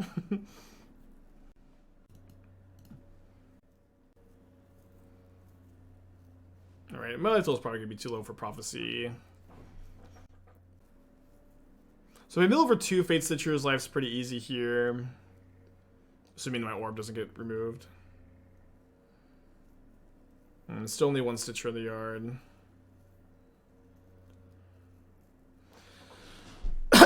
So I guess I'm going to shock in this fountain so that I can play around a Spell Pierce. Dead to another creativity, but I was already dead to another creativity.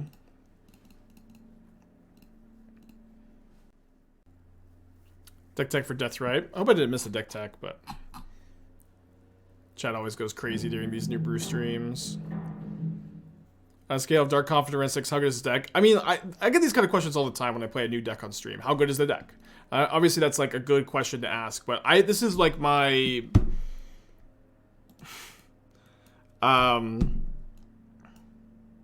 this is like my 5th or 6th match with this version. I played some versions that needed tuning, but this is like my 5th or 6th match with this version, so I'm just not capable of answering that question. I don't know how good it is yet, but it's like good enough for the stream. I can't really give you much more than that, really. So they are a counterspell deck. I do think I want to keep it in Journey. They also play that shuffle card, which is kind of weird. Blood Moon Jund, interesting. So I have been actually looking at trying to play Jund with no Tarmogoyfs. I think that is an interesting direction to go. This is also probably a matchup where I want Factor Fiction, just like when you want more things to tap out for end of turn. So I can probably either cut Third Mending, which is something I've been trimming a lot of. Could cut the Journey. I think I'm going to leave the Journey in.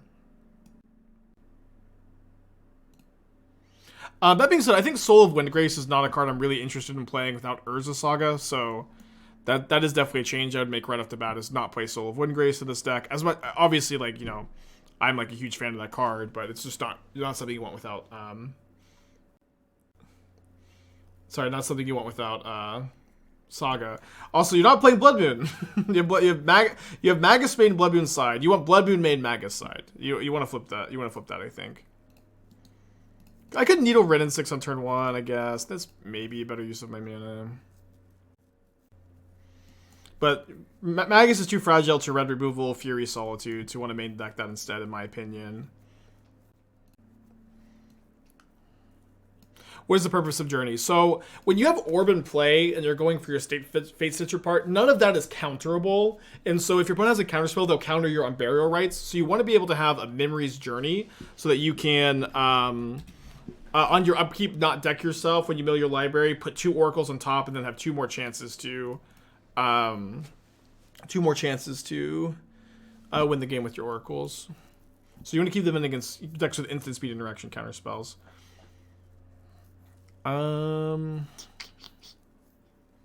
usually like 1 Boseiju main, 2 sides. I think probably with the Blood Moons too, that's something I'm going to recommend. 1 Boseiju main, 2 side, maybe 3 side even. Although Boseiju with the Blood Moon plan is also awkward, giving your opponent basics.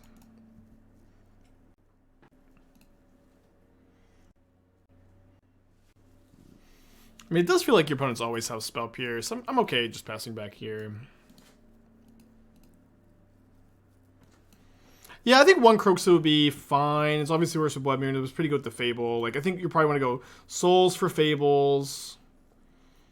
Riveteer's Charm for a Croxa is probably what I would do. I don't like Unholy Heat, actually. I don't like Unholy Heat in Jund without Bobbled Channeler. So I'd be playing probably like 3 push, 3 bolts. And then you could play 1 Charm, 1 Croxa. Third Liliana, maybe. Maybe Season Pyromancer over Liliana since that's a red threat in your Blood Moon deck. I think that because my hand is pretty good here, I don't really want to discard any of these yet. I'm just going to chill. Then I think I'm happy enough to play this Orb. If they counter it, I'll just let it go. 2 is fine. Yeah, it's fine, but I don't think it's optimal. I think the heats are worse than pushes and bolts, especially when you have terminates. Yeah, you can play 4 bolts as well, you know. It's all kind of fine. Alright. Mana base looks fine. I do think that I'm interested in going like -1 Boseiju, probably +1 Fetch Land, 1 Catacombs. Oh, you need to play 4 Verdant Catacombs in your Blood Moon Jund deck. Because that's your best Fetch Land by a lot. Okay, so let's go Teferi, Spell Pierce up.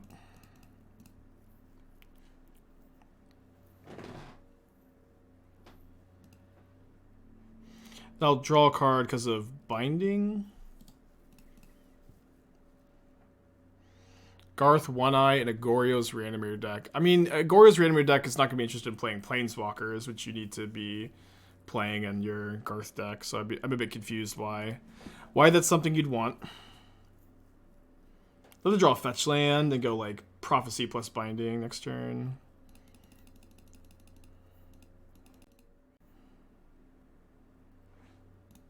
Okay.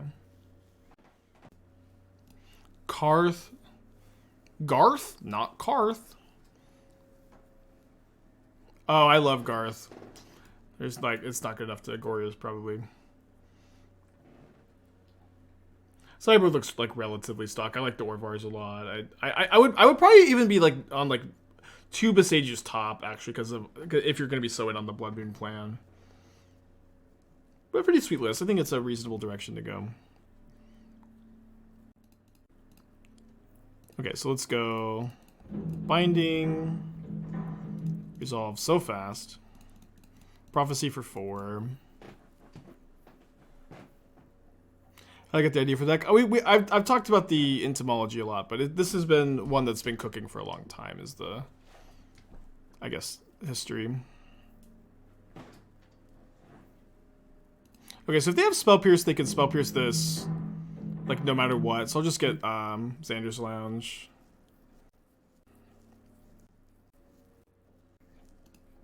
Wow, that just resolved. Okay, so I'm gonna take Orb, Flusterstorm, I guess.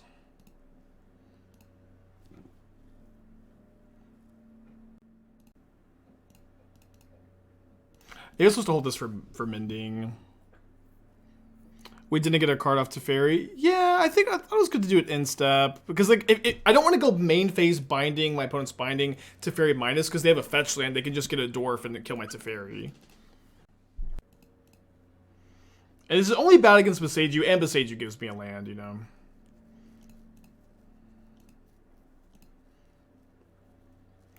Will there be any tier list potential for modern play? I'm gonna be doing another YouTube video. I know I used to do Twitter posts. I'm gonna be doing YouTube videos for the new sets now.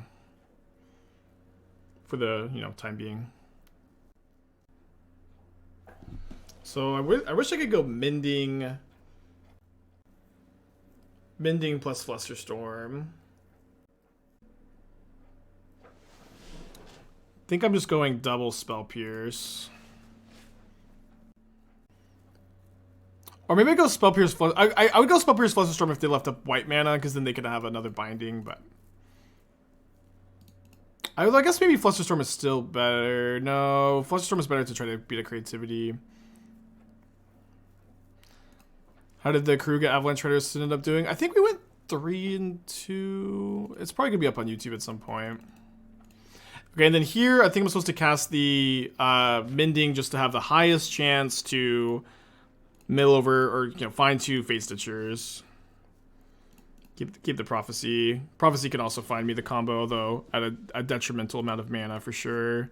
My opponent has this potential Spell Pierce up. 1 Fatestitcher milled and then 1 here. So I guess I just flashback Mending.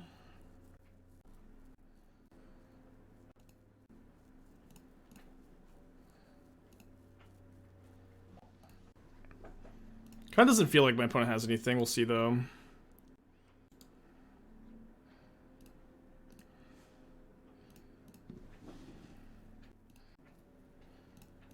Do you think you'll try Karug Elementals and just think really to improve? I mean, I respect the cat. I've watched some of their streams.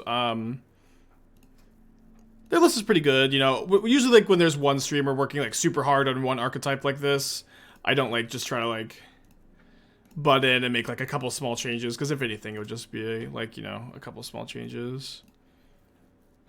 All right, go to game 3.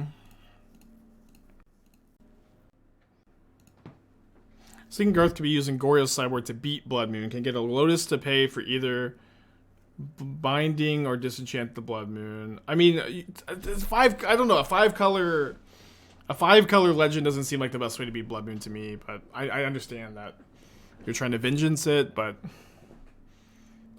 I don't know. It doesn't seem like I would just play like Ray of Revelation. But I'm gonna resubmit. I think this is a fine sideboard plan.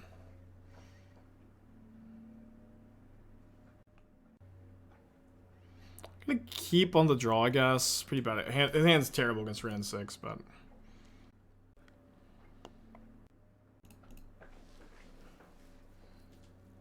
yeah, I know. Like the real reason, like you're even saying that is because you love Garth. You know what I mean? It's like it's very clear the suggestion is because you love Garth, not because this is like really like the tech. You know what I mean? Which is fine. You can. Garth is cool. Garth is cool for sure. But Garth is just not the answer to the Blood Moon, it is like a small thing, but we love Garth is a good enough reason also. Yeah, I'm really, days like this are my favorite days on stream. We'll give Lucy some privacy.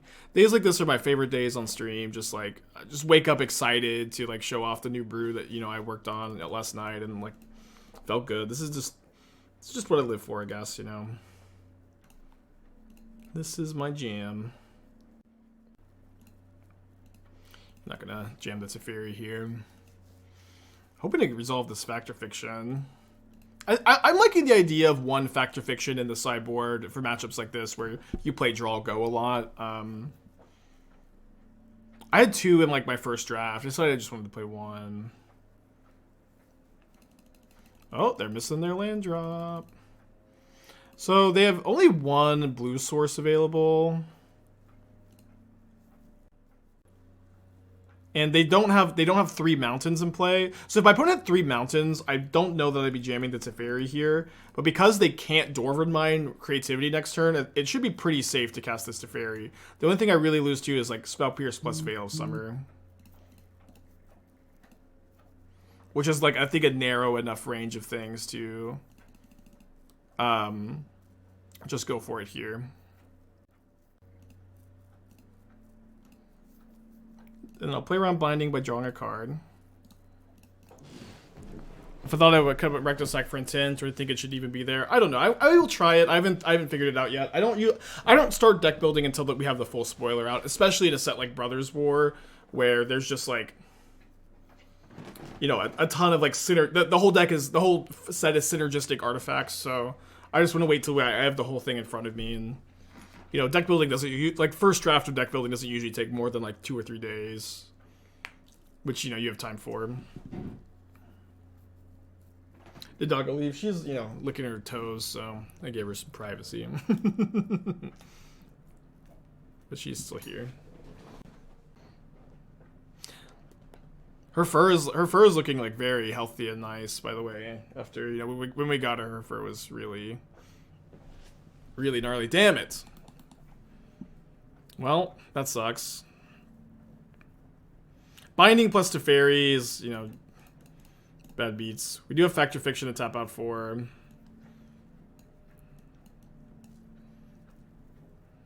not the best Factor Fiction. Not terrible. They also had to draw a land. They had to draw a land for turn there because they missed a land drop. Well, I stick Factor Fiction. I mean, I really, really wanted to find either Binding or Mesmeric Orb, and the fact that I found neither of those. Whoa, whoa, whoa, opponent! Did my opponent just give me flashback spells versus non-flashback spells?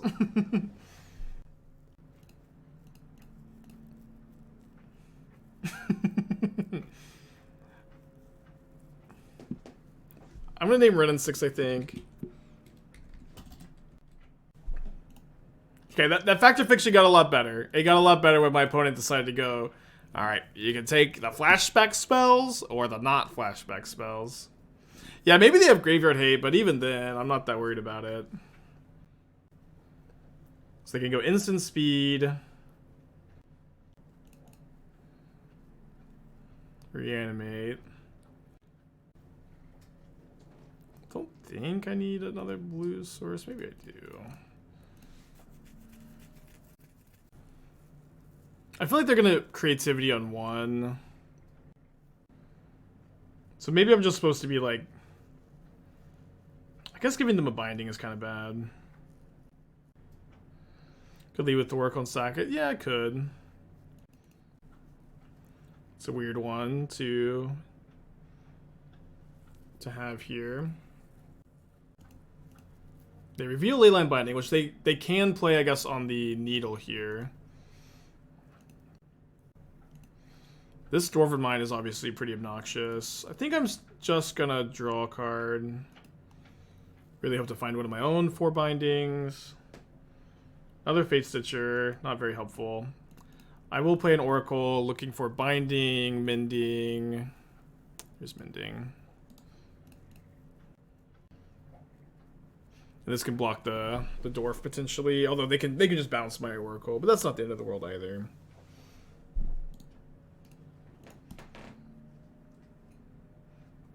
Do I need to prepare Trickery for the RCQ? Probably not. Like, I've been playing it. I mean, I'm sure someone will play it at this point, but I've been playing some upstream. I just don't think the win rate is high enough. It will get higher after Brothers War with this new Future Sight Omniscience card, but like not by a ton. Not by so much to really be concerned. Alright, I still have to sack the Teferi. I mean, if I draw Orb, I could win. I have 2 looks at it with the... I have to draw Orb land. No, I don't have... I have enough. I have enough because this is my in hand. Okay, so I guess I'm going to name Besage. Oh, no, but now they have the... Now with Binding Up, I don't think... With Binding Up, I don't think I really have outs. I'm not sure.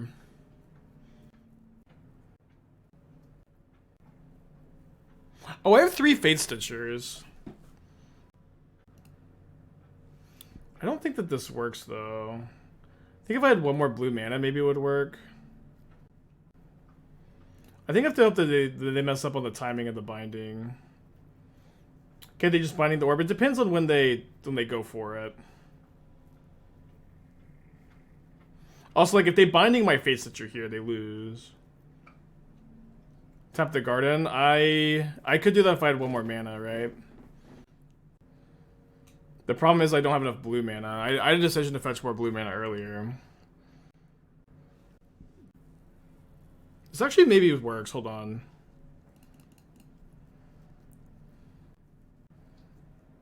No, I just get to keep milling infinitely if they respond, right? Like if they respawn target orb, I just untap in response.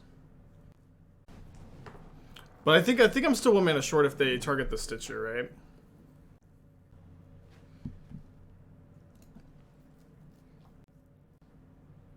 See what they target first. Just respond to it, shouldn't matter. The problem is I'm going to be too short on mana, I think. Can't I untap the targeted Stitcher? I'm going to be 1 short on mana at the end of the loop if I do that. They're not sure. I mean, obviously, like they probably never played against the stack, right? They likely are unsure as well. Do they know I don't have a land? I don't think they know. I might have played my land for turn. Yeah, if I draw land orb, then we win. They targeted the untapped Stitcher.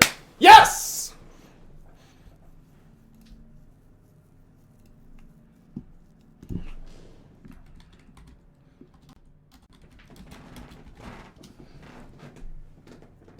I mean, it's just like super easy to mess this up, you know what I mean?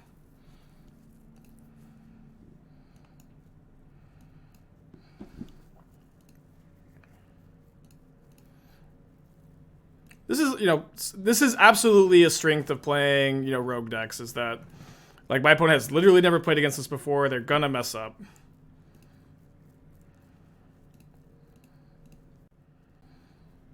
Hold on, I have to close this window so the Fatestitchers don't dance around.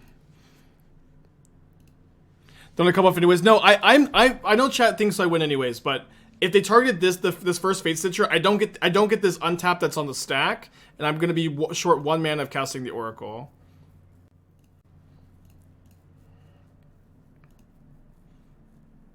I'm just gonna like not auto yield because of this, because the stack is weird at the moment.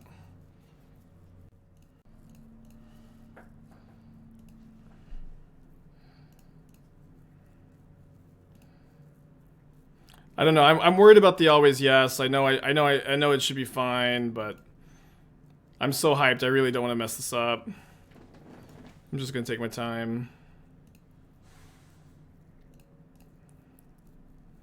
Especially with the fact that the Fatestitchers could just dance around. I don't know.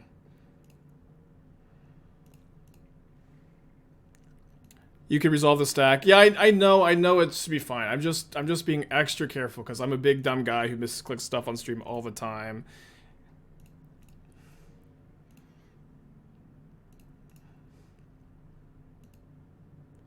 Every game's gone to game 3. Yeah, in modern combo decks that's super common.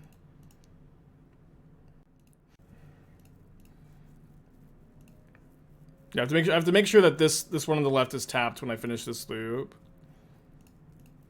6 cards left in library. This was an incredibly exciting game to win. Obviously, we needed our opponent to mess up, but it was tricky to, like, to figure out, I'm sure.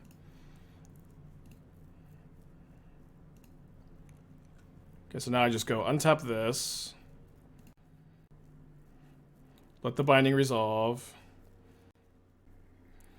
Let the untap resolve. Untap blue. Oracle. 4-0, baby. 4-0. Super exciting match. I know that we got very lucky there. We also got super unlucky when my opponent drew land for turn, and then they had binding plus Teferi on turn 4. That was, like, so brutal. We were so ahead. We can get a trophy prediction for our first league with the deck. Very hyped. And then yesterday, I was just talking on stream about these ideas, and like, because then after that, I just wasn't sure that Rites on Oracle was the best way to win when you mill your library. But I think like you can there's more efficient ways, but they just require so many more cards. I think that this is the best way. And then we get a stream. The unearth is I had an unearth in my first draft last night, but it was just like so never relevant, and I'm definitely really into playing as few cards for the combo as you need.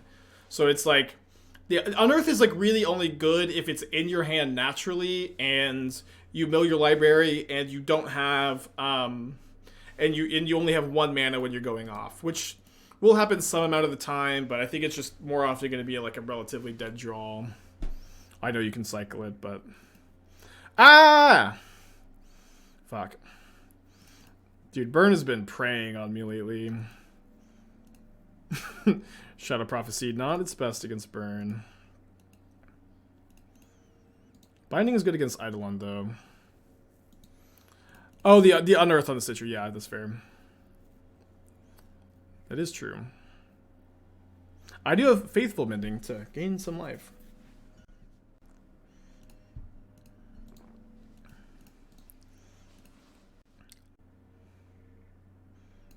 Do we cut Prophecies? Yeah, you can play. I think I'll play maybe 1, maybe 0, but that's definitely getting cut.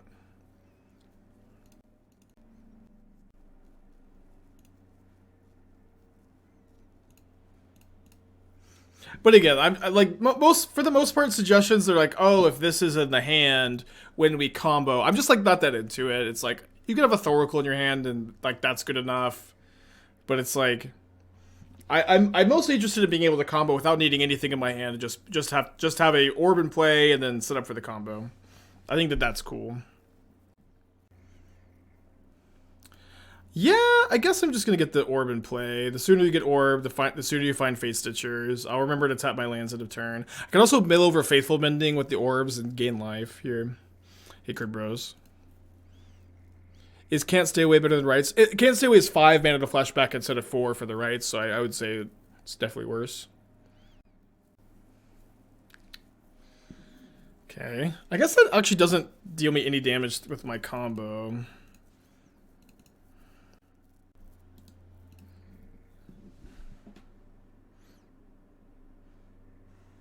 Okay, we did find a Mending, no Fatestitchers yet. I might as well main phase this. We could find Binding or Prismatic Ending to deal with the Eidolon.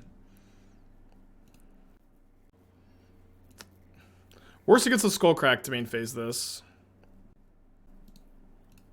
So we're dead to 2 burn spells on my opponent's turn.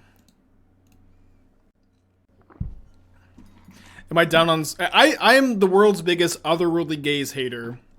I always really have to pronounce that card. I think that card sucks. I think it's only good in Dredge for the most part. I had one other brew that played it, but it seems really unnecessary here. Oh, so I guess I have Spell Pierce. No, I'm dead if I cast Spell Pierce and they hit me with Eidolon.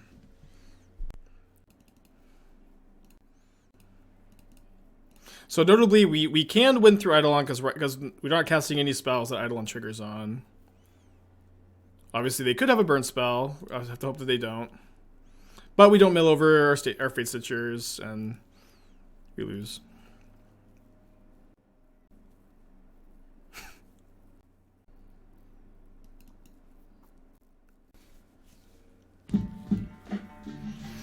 Portable Hole is better than Prismatic Ending for the most part, I imagine. Probably want to play no more than 3 Teferis. Gonna cut. I need to get better about cutting Memory's Journey in matchups that don't play counter spells. But Mickey, love you, buddy. 41 freaking months. I think that is the longest sub now. Or maybe Dalton still is. I haven't seen his sub message. I guess I saw him recently. All right. I'm clicking submit. Maybe a mod can write up a command for the idea history. I'm surprised we're getting the question so often, but maybe a clip of it. Ray for Eidolon. I think you have enough answers for enchantments that you don't want one that doesn't kill other creatures. Like you have 2 Portable Hole, 4 Binding, 4 Ending that kill everything. I don't think that you need Ray, which only kills like Rest in Peace Eidolon and the 2-mana enchantment. You could play 1 copy though. It wouldn't be terrible. Also flashes back. I'm gonna submit this. Yeah, the flashback is nice. She missed 7 months, thank you. A most excellent brew, indeed. Would ever consider Esper Reanimator with Binding and Prophecy? I have played Reanimator with Binding Prophecy. Specifically, I like the Goryo's Vengeance version of that deck more than like the more traditional version I like to play for that shell. That being said, like my problem with Reanimator right now is there are millions of Blood Moons. There are just literally millions of Blood Moons. The most powerful version of Reanimator by far, and really in my opinion, the only one that's like up to creativity's power level, is the Witch's Cottage version with our Aether Mage's Touch. I think that version is so good. I think it's very underrated, and I've been like consistently very impressed by it.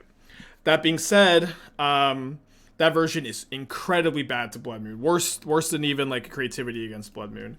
And so like you either take a huge hit to the power level of your deck, which at that point just play creativity, or or you just concede to Blood Moon, and at that point also just play creativity. So that's kind of where I'm at. Is just play creativity, I guess.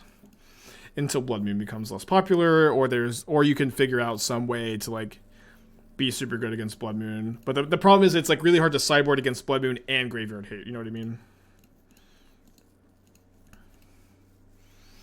Any updates on Modern Phoenix? Looking for a version with Tolarian Terror, perhaps. I don't have a version with Tolarian Terror for you, but there are some updated Phoenix lists in the Stream Decker. It's a good draw. They do know about it, but certainly nice to have Faithful Mending in this matchup too, although we'll definitely be countering this.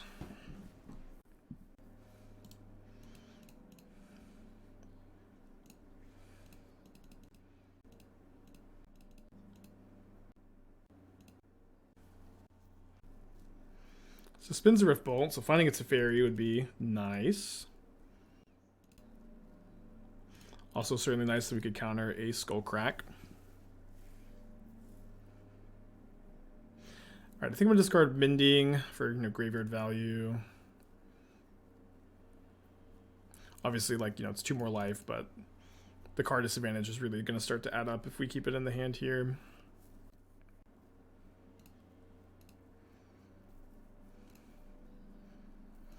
Okay, so I think I'm gonna counter the Rift Bolts, and then I have Flusterstorm Binding up. Should be able to answer anything.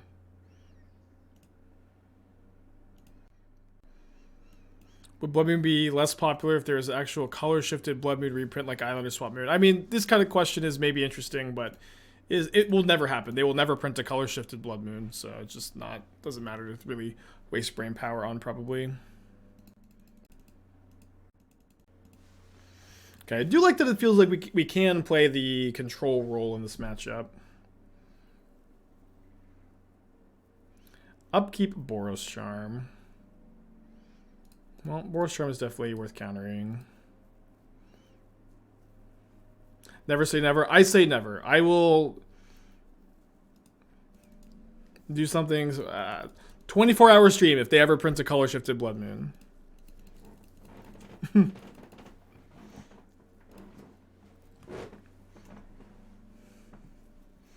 I'll play Flip It or Rip It with my Legends packs if they ever print a color-shifted Blood Moon.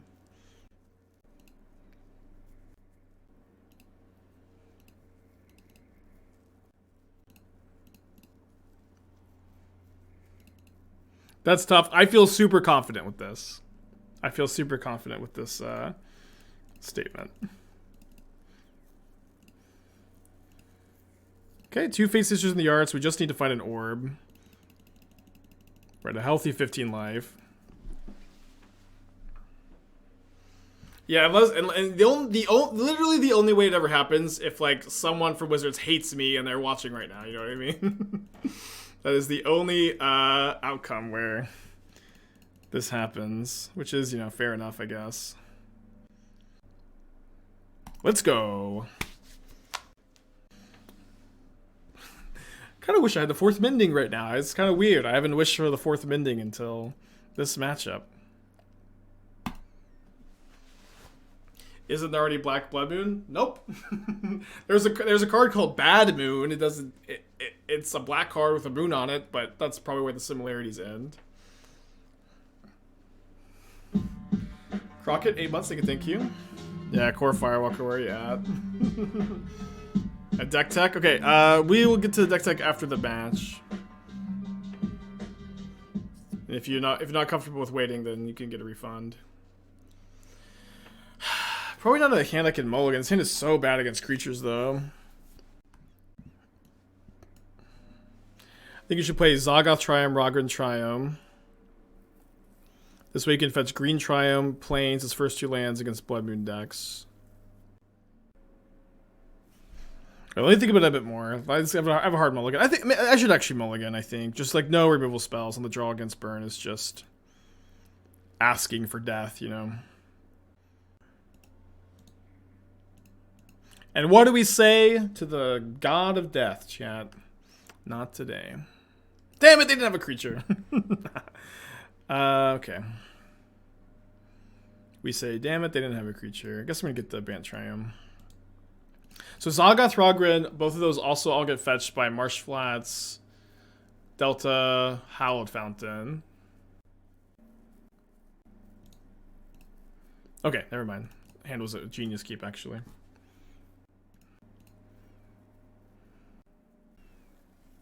I mean, we have to shock in order to binding this anyways.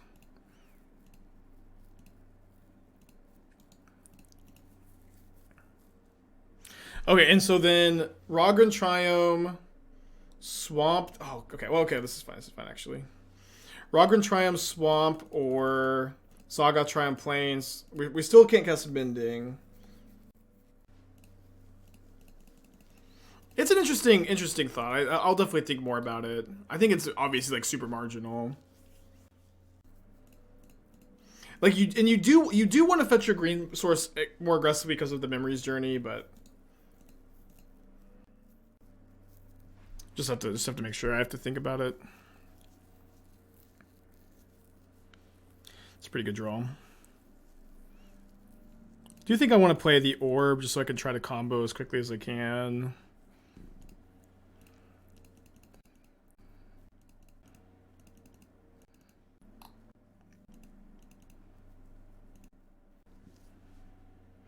Not paying 2 life to mill 1. Not in this matchup.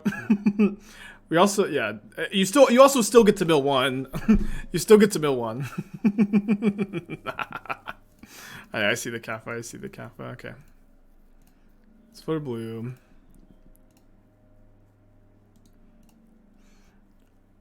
Oh, we milled over Mending. That's awesome. I do really like. Oh, we milled and the Fatestitcher. That's huge.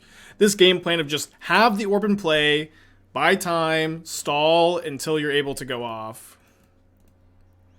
Like I feel like this plan is pretty good. This plan that just like you just get to chill with your Mesmeric Orb and play for a while.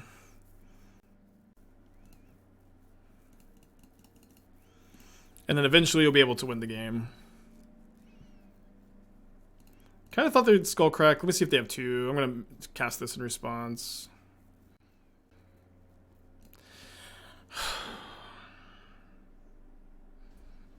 Okay. I want to keep the Spell Pierce because now I'm going to try to combo next turn, so Spell Pierce is pretty premium. As much as it hurts to discard the Factor Fiction, it just seems like right now it's just not what's relevant. Did I not have to win last for a Stitcher? You need 2 Stitchers to win. Stitcher can't untap its stealth. This deck would be like literally busted, I think. Gwen says, how am I supposed to win this?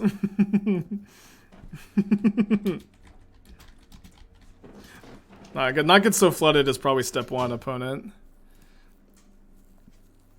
Notably, if my opponent does have a lightning bolt, we might be in bad shape.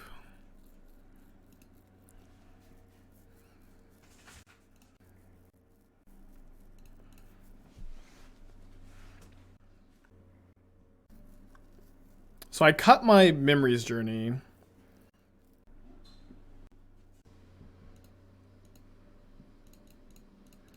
We look for a Flusterstorm. I can mill my library and like try to win next turn if I find it. Okay, another Fatestitcher also lets me try to win next turn. So I just have to mill until I find an Oracle.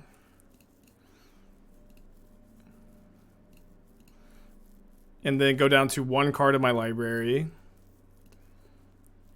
Which I will definitely do because I have 2 Oracles in the deck. And then dodge Rest in Peace.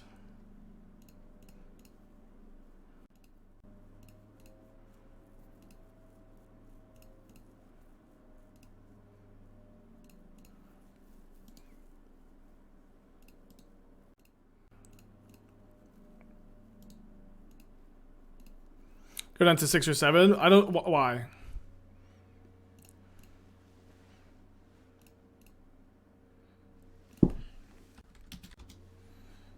Oh, Orb. Fuck. That's why. 1, 2, 3, 4, 5.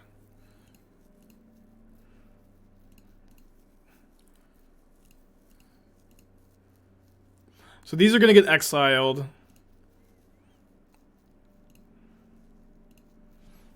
These are going to get exiled. I need 6 cards.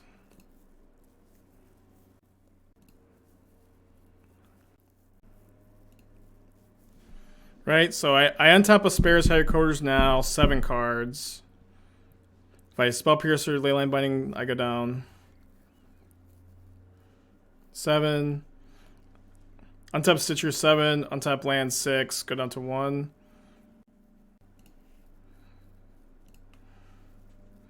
6.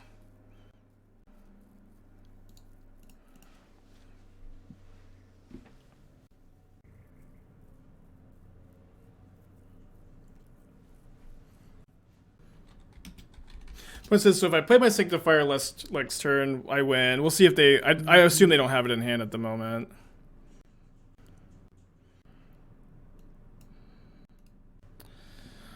Let's go! Thank you, chat. Sorry. Blah, blah, blah, blah. Good situation to know. First League 5-0 is huge. First League 5-0 is huge. Very exciting day. Liliana. Rattle Chains. Yeah, 5-0 First League New Brew is just like with something that's like as sick as this. It's just always, it's just, you know, what I live for. Just what I live for. Feels great. Welcome to the League Dump. All right, let's do this deck tech. Teamer, Creativity, and Pioneer.